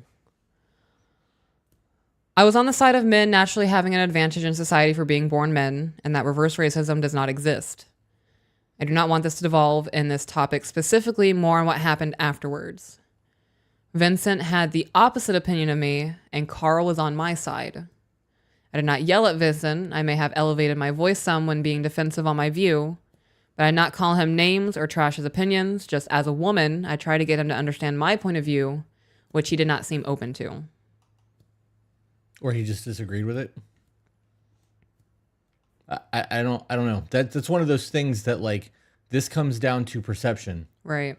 I may not agree with people, but I'm not going to get shitty with them. We can have an intelligent conversation as long as you're willing to use clearly defined words. And if I don't know what you're saying and I say I need you to define that, you define it for me. You don't change that definition later in a conversation. We can have an open dialogue. I'm fine with that. Right. But she's typing. Okay. He felt... Yes, he disagreed. It felt like he kept trying to one-up me. See, that's not a conversation. That's not. Was he getting heated? Because you made a point to say that you weren't yelling or calling him names or anything. Did he do that to you? No, he did not. Okay, good.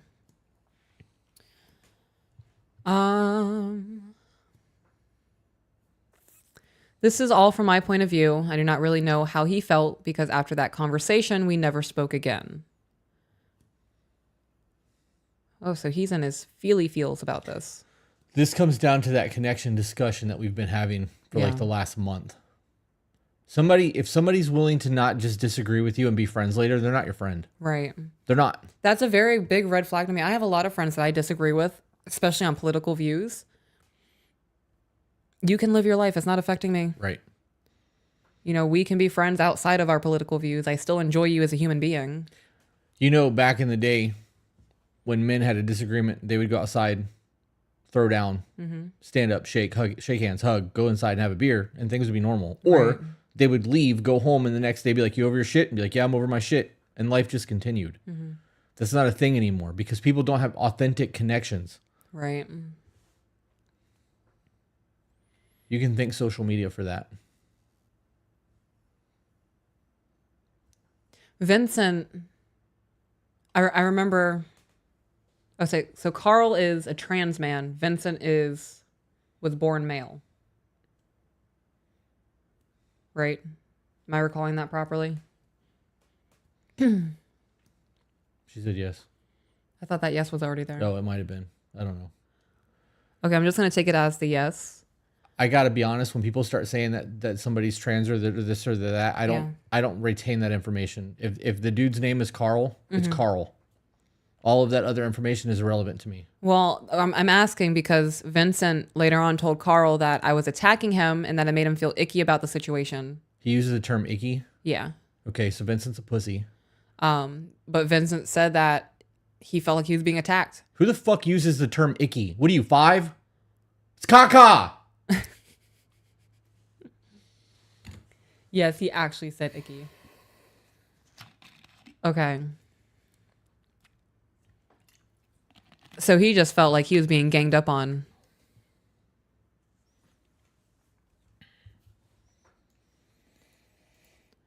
Wait, so he was...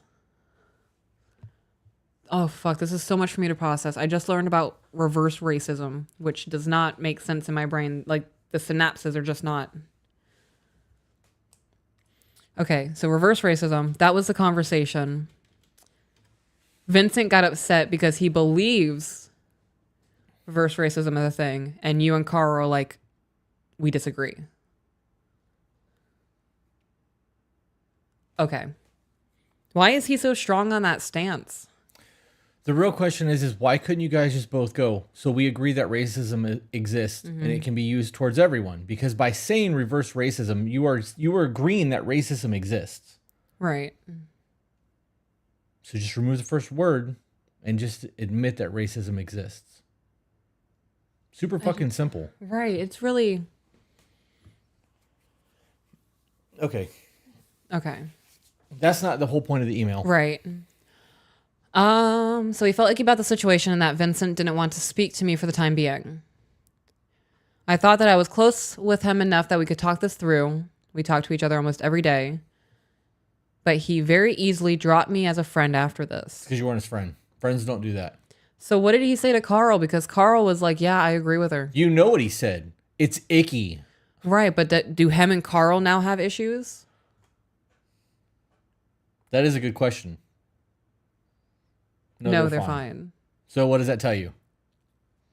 He never liked you. Yeah. Carl sided with Vincent in the end and also dropped me. So Carl is also weak-minded. It's fucked up, Carl. Yeah. I don't get it. You know, in this situation, the situation is ridiculous. It really is just agree to disagree. Right, and move the fuck on. If you came to me and had an issue with a mutual friend of ours and like that whole situation was icky to me, I'd be like, babe, you know, you have your opinions on it. I stand by my opinion because I agreed with her in that situation. This is something that's just off topic. I think both of you need to have a sit down and just agree to disagree on it. That's crazy to me. That's what I thought would happen. I'm sorry it didn't happen. She said, really messed with me and I thought I did something wrong. I don't think that you did anything wrong. I agree with that. I think that there is absolutely nothing wrong with holding your ground and having your opinion. Mm-hmm. If somebody makes valid points and you're willing to go back home and research it and reevaluate your thought process, that can create growth. Right. That's super fucking healthy. Mm-hmm. But if somebody's like, I'm just not going to talk to you anymore because we disagree, bye, Felicia. Like, I don't have room in my life for that weak-minded bullshit.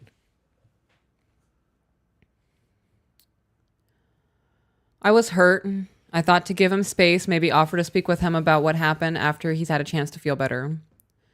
I sent him a message about a week after the situation, no response. And then another week later, again, no response. I stopped reaching out after what happened. with our friend Amy. To this day, Vincent never messaged me back. Who's Amy?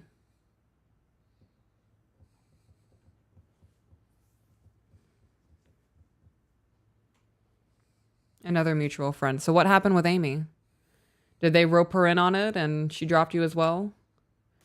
They made the situation explode. Yes, that girl, you dodged a bullet with this friend group. That sounds like middle school. He said, she said.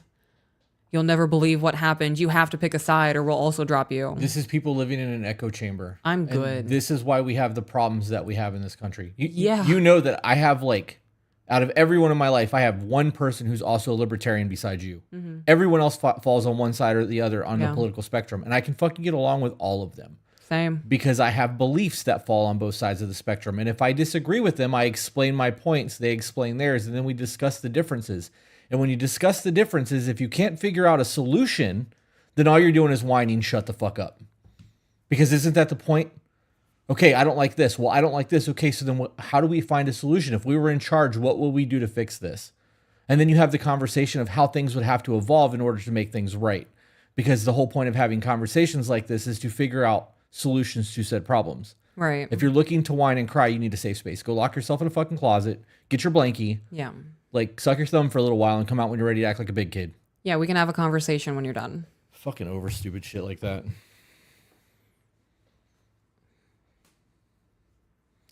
I just got a message that I really didn't want to fucking get. What do you mean? I think that our fucking whiskey room just got pushed back another day. Are you serious? Okay.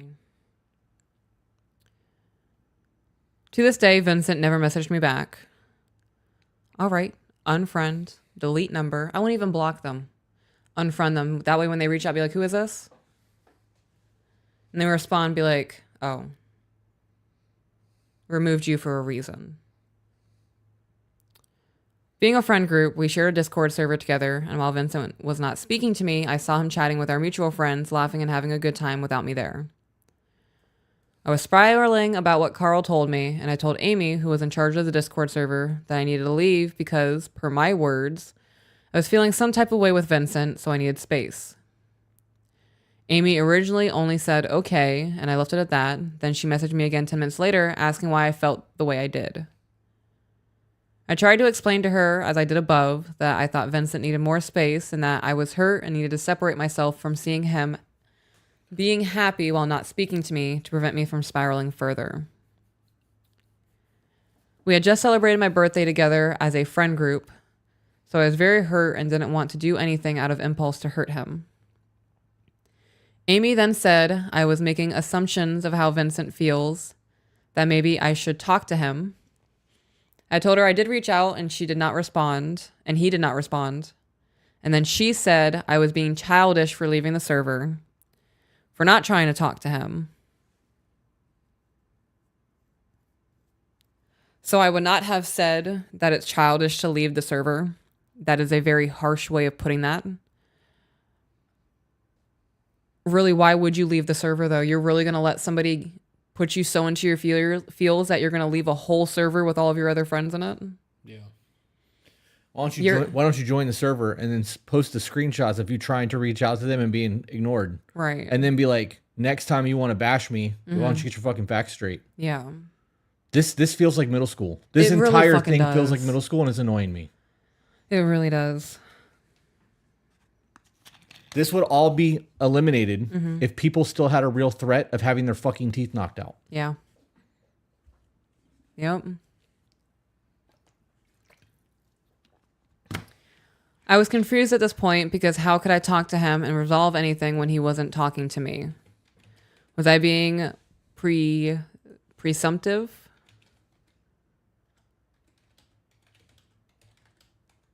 That word doesn't make sense to me.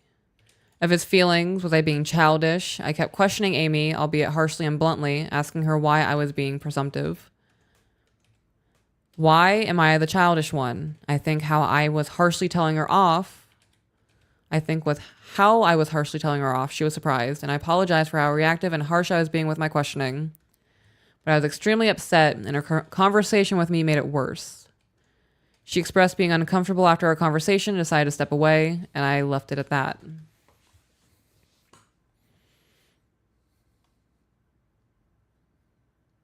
Bitch, you called me childish. I'm going to get defensive. You want to come at me sideways, I'm going to hit you with some facts, and then we can reevaluate this conversation before you start telling me that I'm the childish one.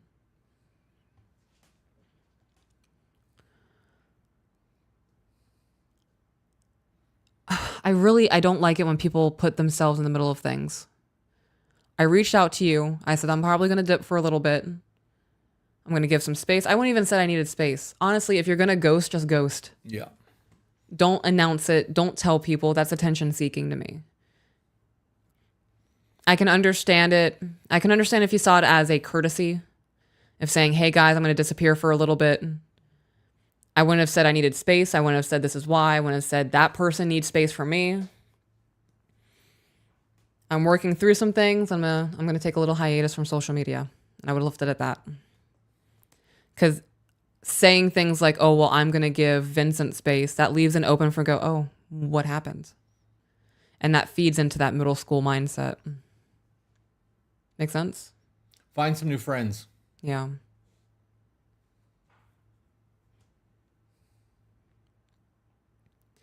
The next day I sent her an apology message, which was ignored, and she had told Carl that my apology was disingenuous because I felt like I was trying to save face or save our relationship or save our friendship, which also hurt me because I was honestly trying to apologize.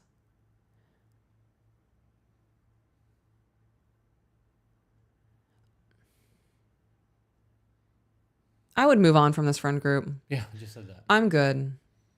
I know that you just said that. I agree with it. Why would I want to surround myself with people who would think that I would disingenuously apologize just to save face? What a shitty perspective. Like, y'all really think that low of me? I'm good.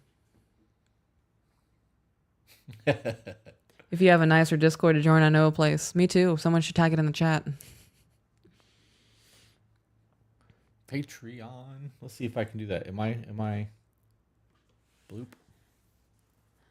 I will copy and paste my apology because I really want to know if this was disingenuous. Dude, I'm so fucking over this email. No offense to the writer, but like seriously, you have really shitty people in your life and you're allowing them to fuck with your mental state. Just fucking move on. If you sent your apology with genuine sincerity, you don't need me to verify for you if it was a sincere apology. Right. You know you're sincere or not. You don't need our validation for that. So I'm going to be honest. I'm about to break the cycle that you have been in with your friends, and I'm not going to read that out loud because we don't need to know how you apologized to her. Right. We know that you apologized and she said it was disingenuous, and that shows who she is. Right. Fuck them. Yeah. Hashtag fuck them. Apostrophe EM.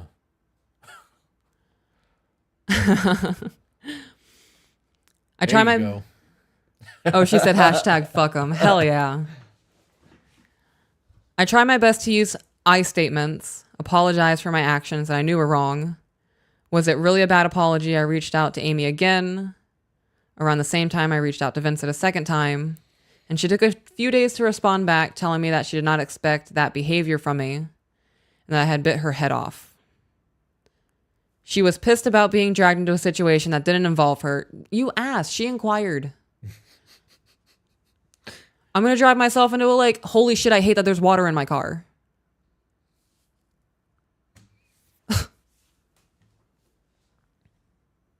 Oh, I'm getting spicy. I need to reel it in a little bit. I try to express my feelings, apologize, and acknowledge. I tried to express my feelings, apologize, and acknowledge I was being reactive, and I emphasized that I was hurt. She told me she was not comfortable being friends anymore, and that I was still being childish for blocking Vincent on Twitter, which you can only know if you go to the person's page to see that you are blocked, by the way. Who the fuck uses Twitter? I don't use Twitter. It's a cesspool. Yeah, I'm good. And removing her from my Discord server because she wasn't speaking with me and expressed discomfort. I did not want her in my space after that. I told her that I appreciated her friendship while it lasted, and that I realized how circumstantial it was, and blocked her. Ooh, that was a good response. I like that. My friend, unrelated to this friend group, said I was being victimizing for saying the last bit, but it was my honest feeling that my reactiveness felt demonized, that I could only be lovable if I was never angry or upset. You're allowed to be angry and upset. How you conduct yourself when you're angry or upset could be demonized, though. It's never okay to punch your fist through a wall because you're angry. No, if you're gonna hit somebody, hit something, hit somebody. You can hit a 2x4 and break your fucking hand. Don't ever hit anything that's gonna hurt you more than you're gonna hurt it.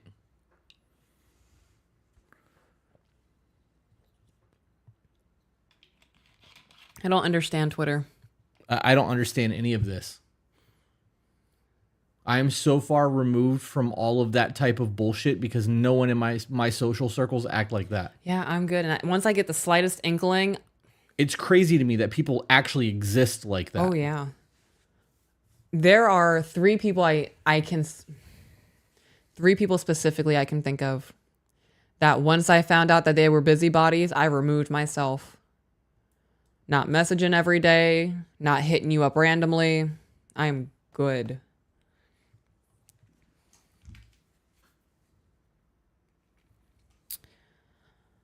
The falling out ruined me. This falling out ruined me. I cried every day for a month over this friend group, the same people who told me they loved me and cared for me, who would do anything for me and support me, leaving me high and dry at the drop of a hat. I'm doing better now. I have a loving boyfriend. I rediscovered my love and strength with God again. I have a strong relationship with my mother, and I have the proper tools to be a better person, to have better friends in my life. I still want to know, with unbiased opinion, was I being childish? Was I disingenuous? Was I the one at fault? This entire situation is childish. The entire situation is childish, yes. Yeah. It's middle school shit. I feel as if we given our full opinion on that. New friend group. Move on from that. Notice red flags. Don't feel bad about losing that friend group. You dodged a massive bullet. People like that would try to ruin your friendship or your relationship with your person. Would add to a negativity bias, and I am good on that.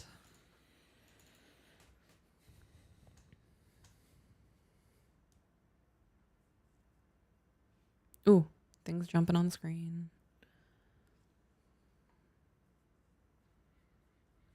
I appreciate it. Sorry for the drama fill email.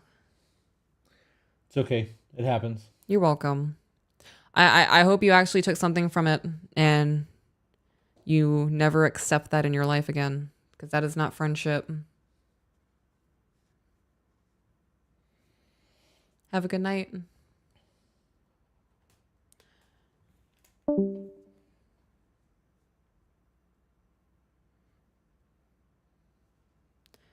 And she said, All right, we're good for the next one. He's in the chat. Fantastic. All right. So this is from a 27-year-old male, excuse me, who is military active duty. Thank you for your service. Mm-hmm.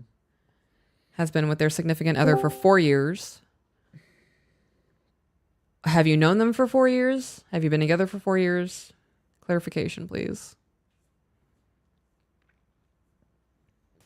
They have pink job, blue jobs. SO is 24.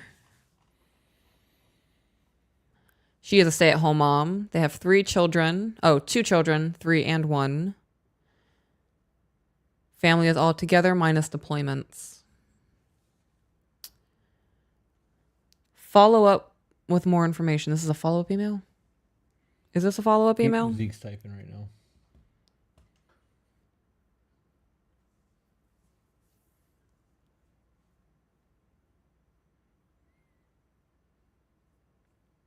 Someone said that email gave me cotton mouth, and I'm over here like, same.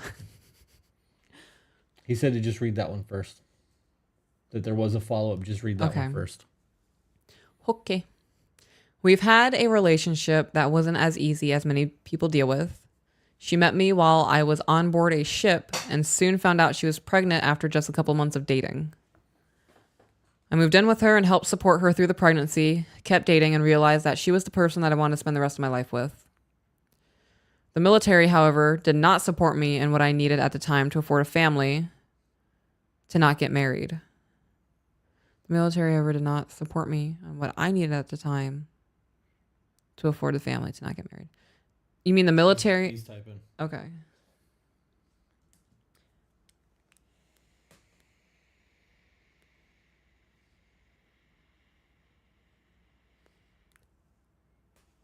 They wouldn't give me extra money for dependents because we weren't married. Is that really how that works? Because the child biologically yours. Doesn't matter. They're not married. When you join the military and you get married, you get all kinds of benefits for your spouse, especially if you live on base. Yeah. So.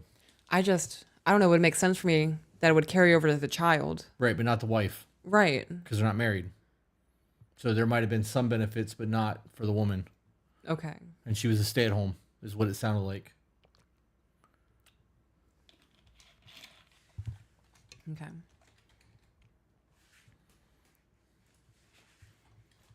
Okay, I'm still not clear, but I'm just going to keep reading. Okay. They have strict regulations on what they will pay for and what they mark as dependents, and they didn't meet them. So I got my next set of orders, and we moved back to California, where we were both originally from, and immediately got locked down in COVID. Life as a new father and as a new husband was hard. Life as a mother was harder. She couldn't find work. We couldn't find a babysitter. We couldn't find daycare. Hell, we couldn't find anything. Should have moved to the free state of Florida. I mean, obviously you can't do that because you're military. You go where they tell you to go, but still. We'd fight a lot, but through that fighting, we learned more about each other, and we learned the path that we needed to go. How long were you guys together before you got married? A year. Together for a year before they got married. Okay. However, the command that I'm currently with is brand new, and with being brand new, it causes a lot of uncertainty. What is a command? The command that I'm currently with? It's probably his unit. Okay. Yep. Being a military brat pays off. Yeah, I don't know any of this information. I don't know what causes the uncertainty in it. Is it like you guys are just picked up and put down places where you're needed? Like I am in the Discord? Okay, he said exactly. All right. I deployed a lot with short notice and with no return date every time. I never received more than a 5-day notice that I was being gone for more than 3 months at a time. This drove her to move away from me and detach, and we almost ended up in a divorce twice. Holy shit.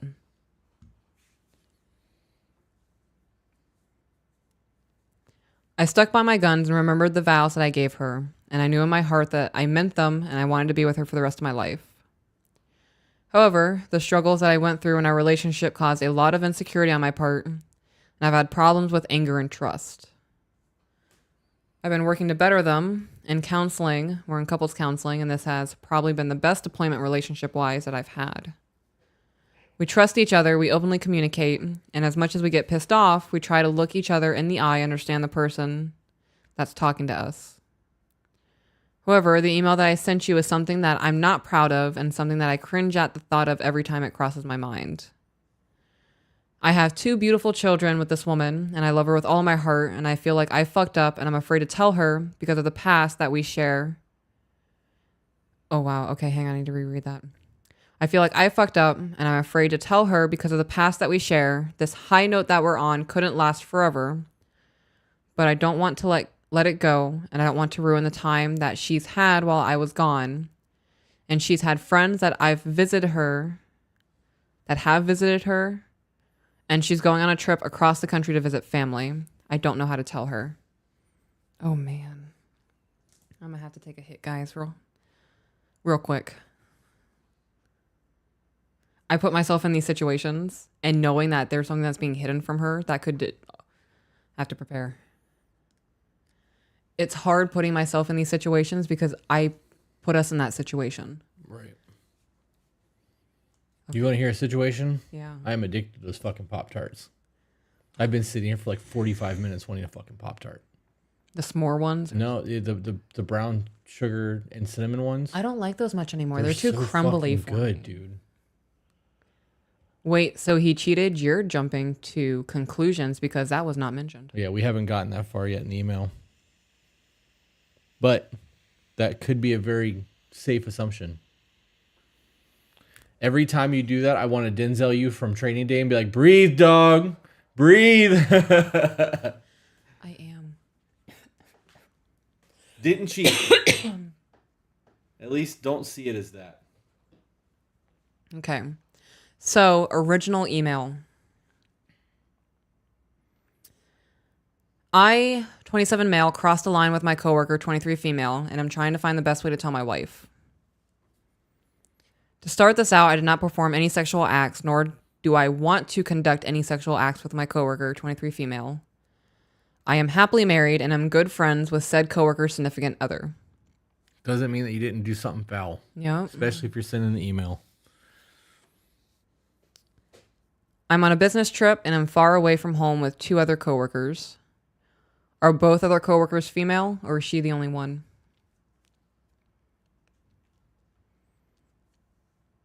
All right, she's the only female. The night started off with a company dinner to celebrate a milestone achievement, some wine, and a good meal.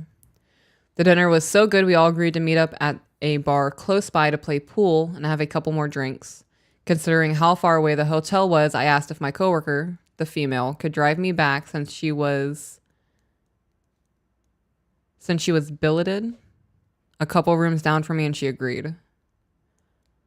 I remember having plenty of drinks, but after my first round, my coworker, 30 male, asked if I wanted to change my drink to something much stronger, what he was having, and I agreed. This is where things get blurry. We did about 4 more rounds, and I could tell that my liver was not keeping up. Okay. So you could tell that you were already slipping before you finished those 4 drinks. Why did you keep drinking? Peer pressure. Ego. Ego is a good one too. Yeah. Realized it afterwards, then stopped. Okay. There are very real scenarios where I've gone out drinking and was totally fine until I stood up. Yeah. And it hits you like a ton of fucking bricks. You're like, okay, I'm fucking shit-faced. Went to pee. There it is. Yep. It slammed me. That's exactly what happens to me when I go out drinking. Damn. That's why I have that limit. As soon as you crack the seal, it's game over. I am. When we go out, I get 1, maybe 2 drinks. I don't drink at all when we go out.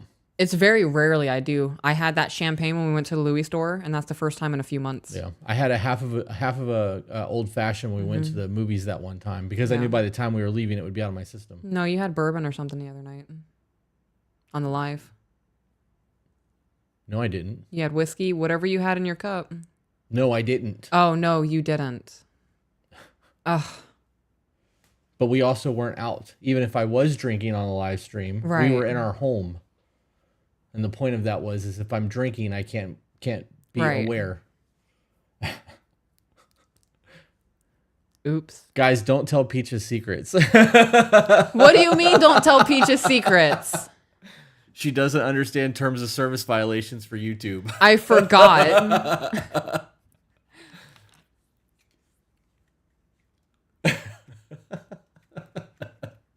I love you. This shit's funny. You fucking better. Or what? Or what? Or what? What do you think? I obviously don't. Or else you wouldn't be Tell asking. me. Remind me. I can't. Not on the podcast. Oh, now you remember the terms of service.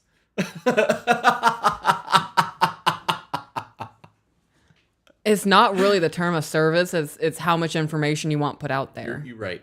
Yeah. You win. Next time, Gadget.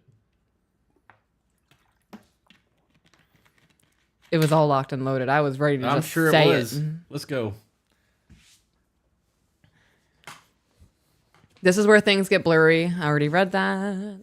We decided to call it a night and head back at the request of my coworker because she was getting tired. I remembered getting in the car and dozing off and then woke up briefly to me rubbing her thigh, to which I immediately stopped and profusely apologized. I feel horrible. This is not the type of person I am, and I didn't consider myself a creep. I have the trust of a lot of coworkers, and everyone looks to me as a solid, level-headed person. She said that I was very drunk, and she understood. She didn't think I'm a bad person or a creep, and that I have never shown her any action other than this to make her think otherwise. Never. She did, however, disclose what happened to her SO, who is a friend of the family. I love my wife. We have had our problems in the past, but we are really on a high note and have been for some time. I call her and the kids every day and even stay up late to see them. Very large time difference. And I think about her constantly and can't wait to get home. When did this happen? So while you're looking for that, here's some thoughts. One, this is why we have the issues that we have with people going out drinking. You can be the most honorable fucking person on the planet until you get drunk. Yep. And you never know the actions of other people. So even though that other chick has somebody and she had no intention of anything inappropriate happening, something did. And she told them. Right. So this scenario, next morning when dude sobered up and remembered what happened, he should have fucking called his woman and be like, hey, Yeah. I got completely fucking drunk and passed out in her car and woke up touching her leg. That's going to be a whole lot better than it's been 3 fucking months. By the way, this happened. Right. Yeah. Yep. And he's a friend of the family. If he says, yeah, I've known about it for months. Yep. Fuck. I also see that as cheating. What do you mean? Like not telling? Touching the leg and keeping the secret. Oh, yeah. Keeping the secret. Definitely. If we were in this situation and you called me and you're like, look, you're not going to want to hear this. I need to tell you this, though. Last night I got shit-faced and I woke up and I was rubbing up on her leg. Nothing happened outside of that. I came to and I recognized what was happening. I apologized profusely. I am telling you this so you don't think that I cheated on you. Right. And I've been like, okay. We're not drinking anymore. Right. Like drinking's not happening. I was like, I would say that I need to process this. Right. Like, I don't want to say anything out of an immediate emotional reaction because I don't know how I feel. Did she know that you were going out drinking with them?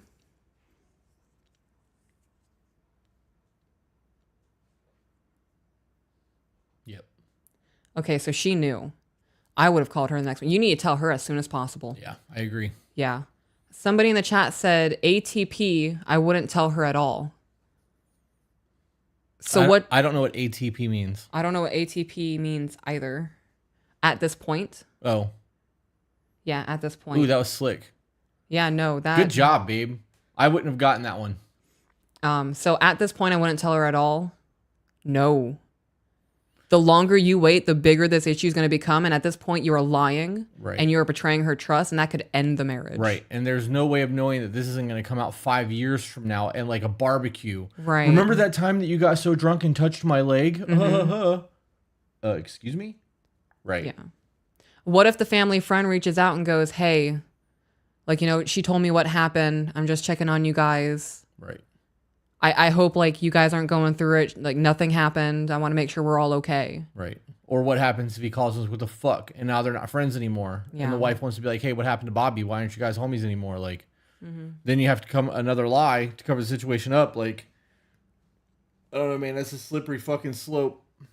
I'm planning on telling her you need to do The it sooner the as better. soon as possible. Yep. You get off this live, you call her, either text her or do it tomorrow morning.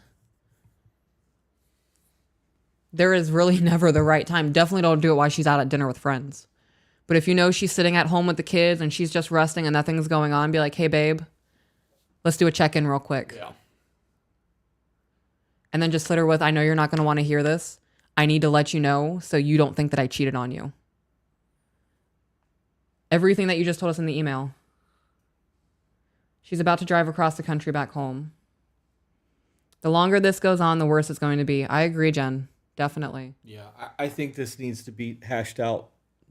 It needs to be done, and it needs to be from a place of like, I'm trying to reserve our relationship. right. Yeah. You need to know what happened. It wasn't me trying to be inappropriate. I was extremely fucking drunk. Like, I want you to know that it happened. I'm not hiding anything. As soon as I realized what was going on, I stopped it. Like, Yeah. I love you. This isn't who I am. You know that, When she has a long drive to process is kind of ideal. I was thinking that. Yeah, I agree.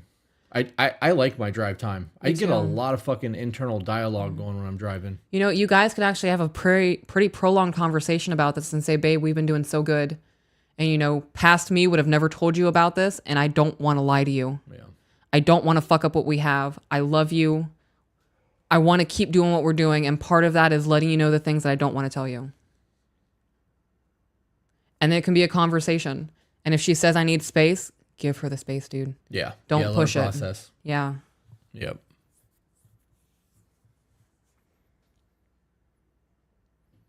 If anything, she's going to thank you for coming forward about it. I would. Even through my hurt. There are times where you come to me and tell me something and I am hurt and I'm like, fuck. Like, I do need to reflect on that a little bit. And I still thank you. I'm like, thank you for bringing this to my attention. Because I would rather feel hurt and have to fix what I need to fix versus you building an animosity towards me because you feel neglected. Yeah. That also comes down to the strength in the communication we have. Yeah. That is one of the reasons why our communication is as strong as it is. Because I know that if I come to you with something, we're going to talk about it. It's not going to be a fucking, World War III in the home. It will be a discussion. Has the girl told her SO? Yeah. The girl told her SO immediately.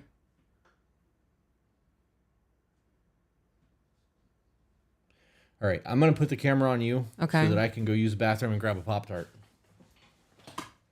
Be that guy that eats on the pod. I would also present solutions to her as well. I would say, look, this happened, and I've already committed to the fact that I'm not drinking in public like that anymore. I'm either going to have a 1-limit drink. I'm going to take a break from drinking. You need to present this with a solution that's also going to make her feel secure in what's happening going forward.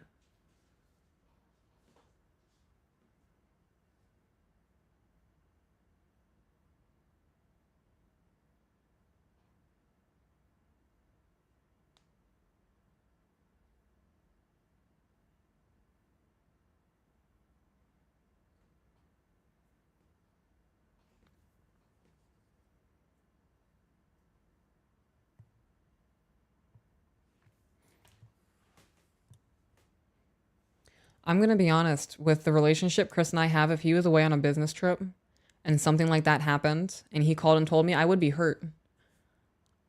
I would be hurt at the fact that he put himself in a situation like that. I would be hurt at the fact that he chose to be in a situation like that, knowing that that could be a possible outcome would bother me. There would definitely be new boundaries set, new agreements in place. And I would request the space to process things.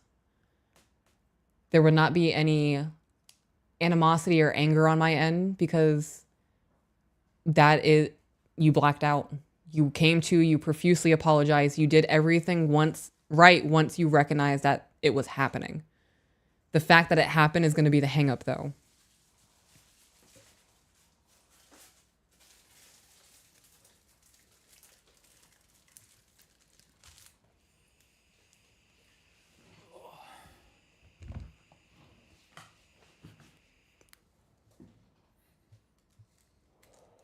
All right, is that the end of that one?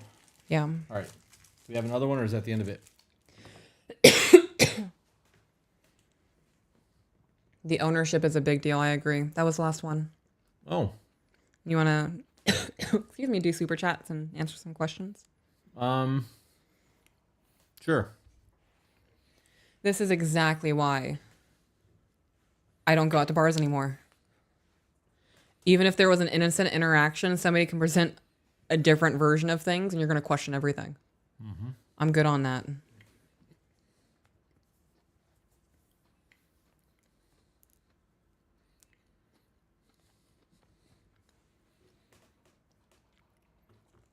All right, guys. So we're going to go ahead and read some super chats. If you have questions that you would like to get answered, send us some supers. We'll gladly read them. And we're going to do so while I stuff my face with Pop-Tart. You do that and I'll read. All right. I'm burpy. Jonathan Martin got early access. Thank you. Excuse me. Mama Gamer, thank you both for all of the knowledge you share. You are helping to set us up for success. I hope so. That's the goal. Pile of shit. Keep up the good work, guys. Thank you. Julie rocks. The communication needs work. Either he isn't saying what he means or he actually is, and she isn't getting what she wants. Or isn't getting that what she wants isn't what he wants. So that's in regards to the moving Right. the long distance. Inked Kiwi. Sadly, this stuff is happening everywhere. New Zealand is getting horrible as well, to the point I'm considering relocating countries. Oh, wow. Anne Larson, thank you for representing what true communication in a relationship is supposed to look like. It's so simple, yet so hard for some. It's a lot of barriers to overcome when it comes with communication, especially if you weren't taught how to do it properly. Yep. It is a skill that can be refined like anything else in life. Guys, don't judge me over my Pop-Tart. going back to you because they're watching me eat and making comments. That's fucking weird.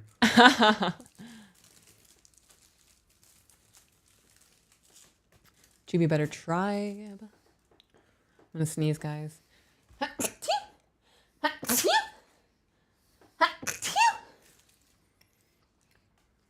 May the Lord bless me. I hate how messy these things are. Good thing that I am cleaning tomorrow.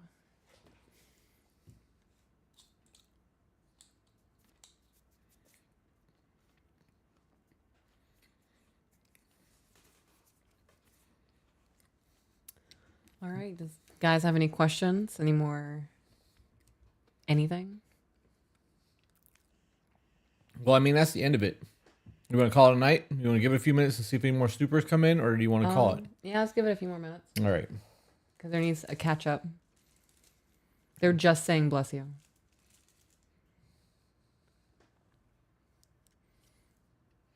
Yes, it is. That is a Norse symbol tattooed on my temple. It's the world serpent. Comprehension is part of communication.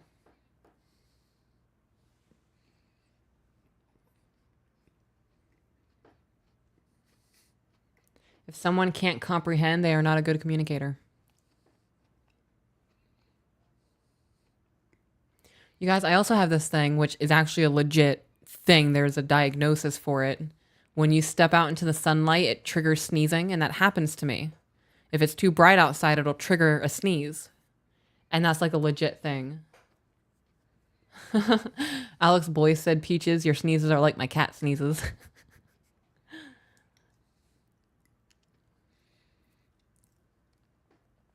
Someone said I'm looking jacked. I'm looking fat is what I'm looking like.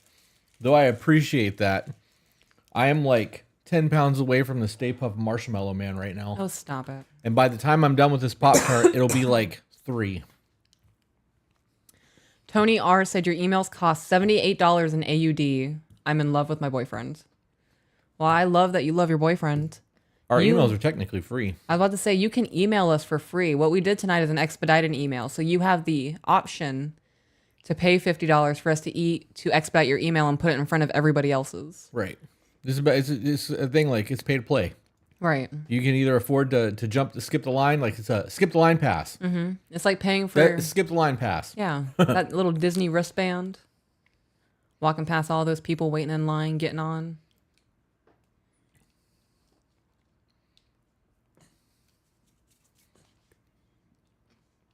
Oh, best friend. Oh, shit, you're in love with your best friend? Oh, man. Somebody said that, damn it, where'd it go?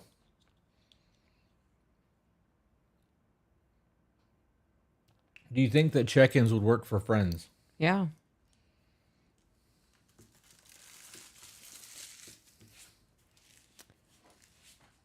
Boyfriend's parents lack boundaries tips. How long have you been together? Are you guys going to vlog when you tried to... are you guys going to try to vlog Vegas? I would like to vlog Vegas.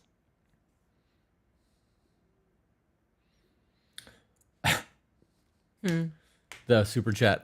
Guys, we did email Bunny's manager, and I would love to fucking have that go through, and I just don't think that's in the cards yet.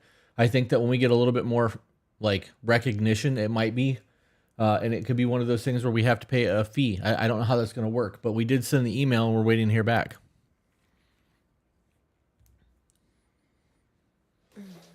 Oh, things are moving.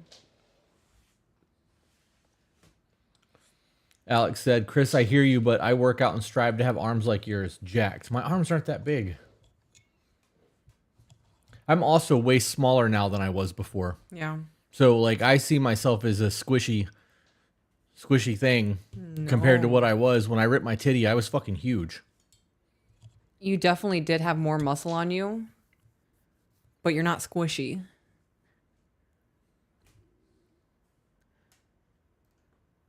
There's a good one to read. Zeradle.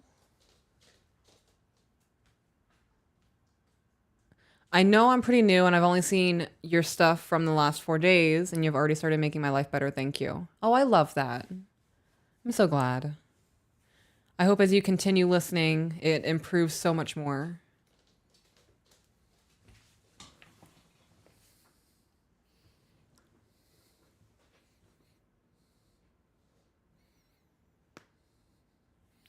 What is the process for the check-ins? Maria Stanfield. Go to tobebetter.co. There is a 51-minute video explaining the check-in, and then on the downloads page, there is an actual PDF that you can download that has the questions and tips for communication on it. Mm-hmm. Caitlin said 6 years. They've been boyfriend girlfriend for 6 years, and the boyfriend's parents Are they need boundaries or overstepping boundaries? they lack boundaries. Lack boundaries. Caitlin, how come you're not married yet? Is it because of the in-laws? 6 years is a long time. Yeah.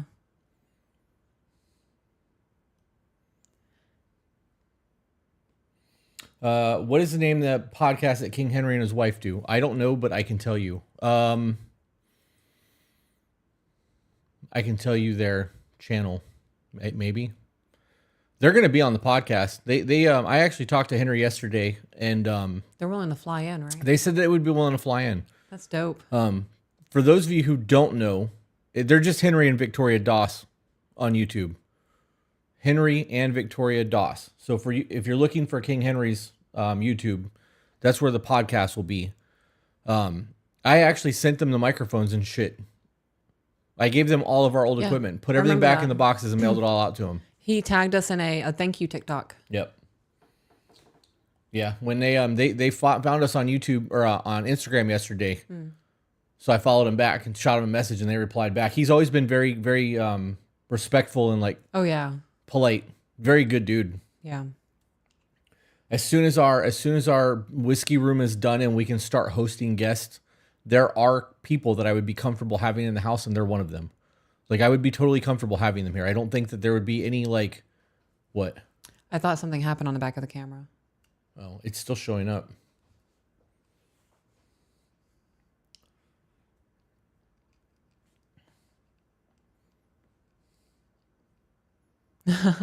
Better built dog said for some meat so you don't eat those Pop-Tarts. That's Dakota. I know. That's me getting my carbs in before back day tomorrow. 1776. Good number. Good fucking number. We actually talked about possibly vlogging some of our workouts because I'm about to start trying to get back big. Yeah. It's been almost a year since I tore my titty, and like the pain's not there anymore. The fear is still very real. I can't do any chest exercises without thinking about that detachment. I will probably never get over that. Yeah. But I'm ready to start getting it.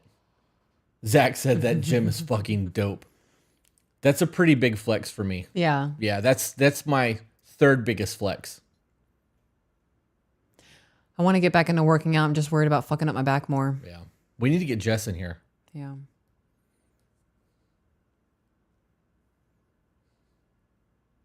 Zach said, I don't even know what most of those machines do. I'm excited to get back into working out. Forever Zero Angel said, I'm heading to Florida next Friday. There's an awesome Italian place called Mazzaro's outside of Tampa. Where's that at? Because I grew up in Pinellas County. Except for the eyesore. Yeah, don't talk about my dismantled treadmill.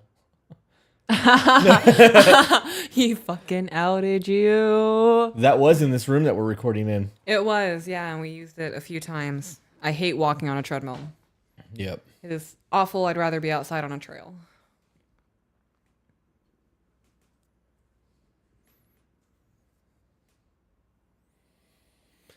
What's our subscriber base up to? There's still 500 people watching us sitting here staring at a computer screen. I'm starting to get hungry.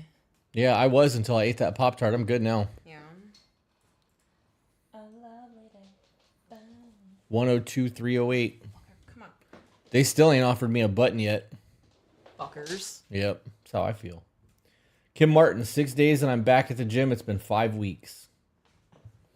Jen said outside is so much better. I agree. I actually really enjoy doing our cardio outside at that park. Me too. That hurricane wrecked a lot of the shade, though, which sucks. Oh, it sucks so much.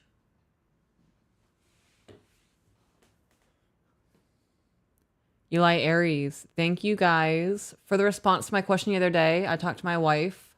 She was a little hurt for a day, but now both boys are doing chores. I fucking love that. I love that too.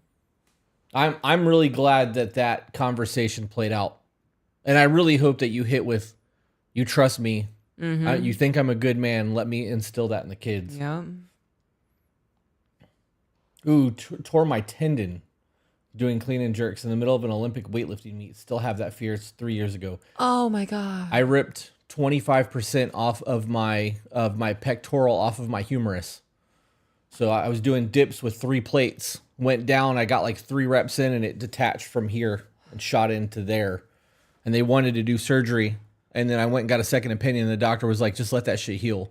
He's like, if it ends up needing surgery later on and it rips, it's going to rip. He's like, you just deal with it then. He's like, but you're in your 40s now. It's time to ease off on the powerlifting. And I was like, no, the fuck, it's not. And he was like, well, if you want to rip your titty again, go ahead. I'm like, you're right. Damn. I'll go easier on chest day.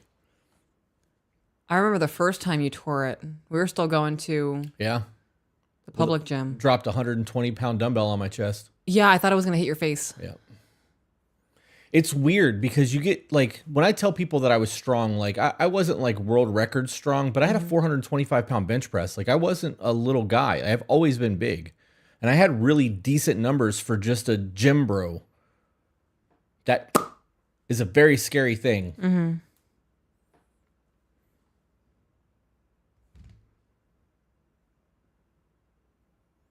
There's a video somewhere on my TikTok of it, but it was it was in October, so good luck finding it because I post a lot.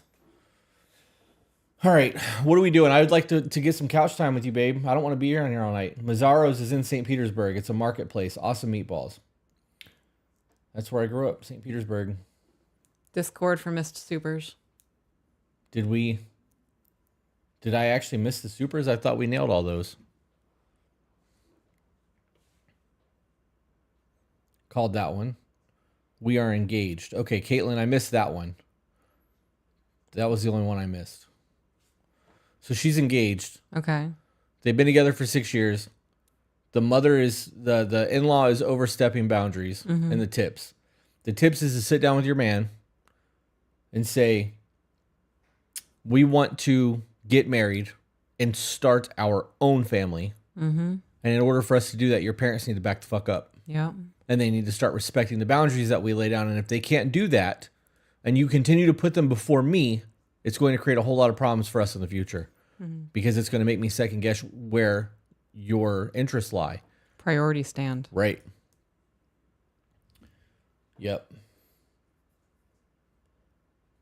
Somebody said, are you guys sad that V is moving and having to leave the shop? We really are. I have been with V through a whole lot. Mm-hmm. A whole lot. She did my chest tattoo, guys. The lavenders that you love, V did that. Yep. And it sucks to see her go, but she will always have a home at Sacred when she's ready to come back. Mm-hmm. Always. Oh, V also did my bat lady. Yep. I love that bat. I have a special place in my heart for her. She, when we took her on, she was in a really, really bad spot. And I wish nothing but the best. She was one of my apprentices. I wish nothing for the best for her. Yeah. Any advice for someone starting to work out? Go easy at first. Let your body build. Don't just fucking jump in and try to He-Man shit. Or She-Ra shit, in your case. Actually do research on the movements that you're doing. Yeah. You don't want to hurt yourself. Yep. David Pack, I love your content. I have been a very closed person emotionally, and watching your videos and hearing the wisdom has taught me so much. I'm able to bring the value of your content into my marriage. I love that. I do too. Bethany, I'm pretty sure that there's a whole workout thing in Discord. If you have questions for working out, you should use that channel. It's there. Mm-hmm. I am one of those people that when I am away from the gym for more than like a month and a half, I go super easy for the first month that I'm there.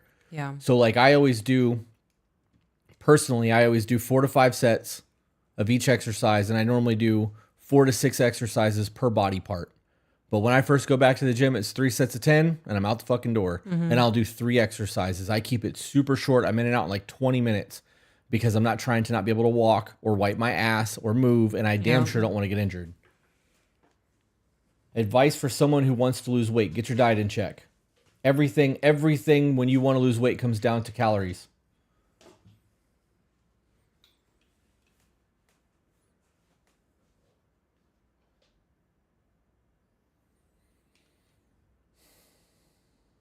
Got my wife going hard in the gym and she's lost 75 pounds. I love that. Are you going to the gym?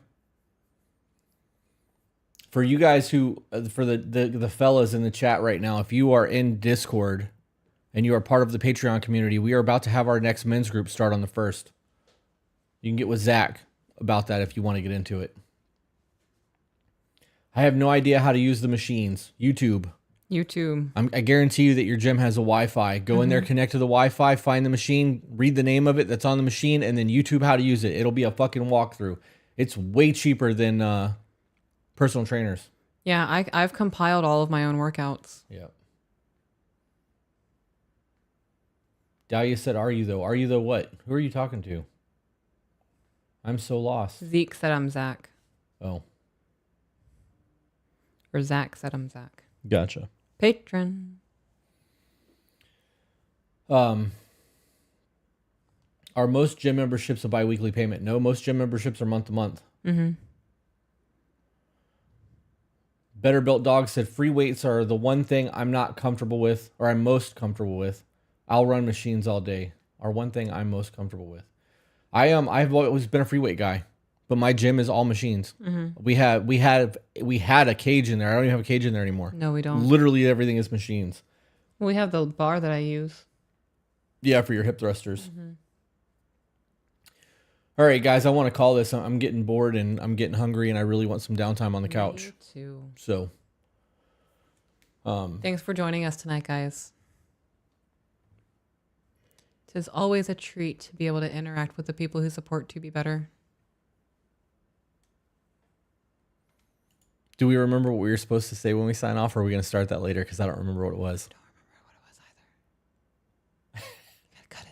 what it was either. Cut it. We have a sign off that we're going to start using soon, but I can't remember what it is. So I don't remember either. You guys aren't going to get it tonight. With that being said, guys, we will see you guys on the next one. Bye, guys.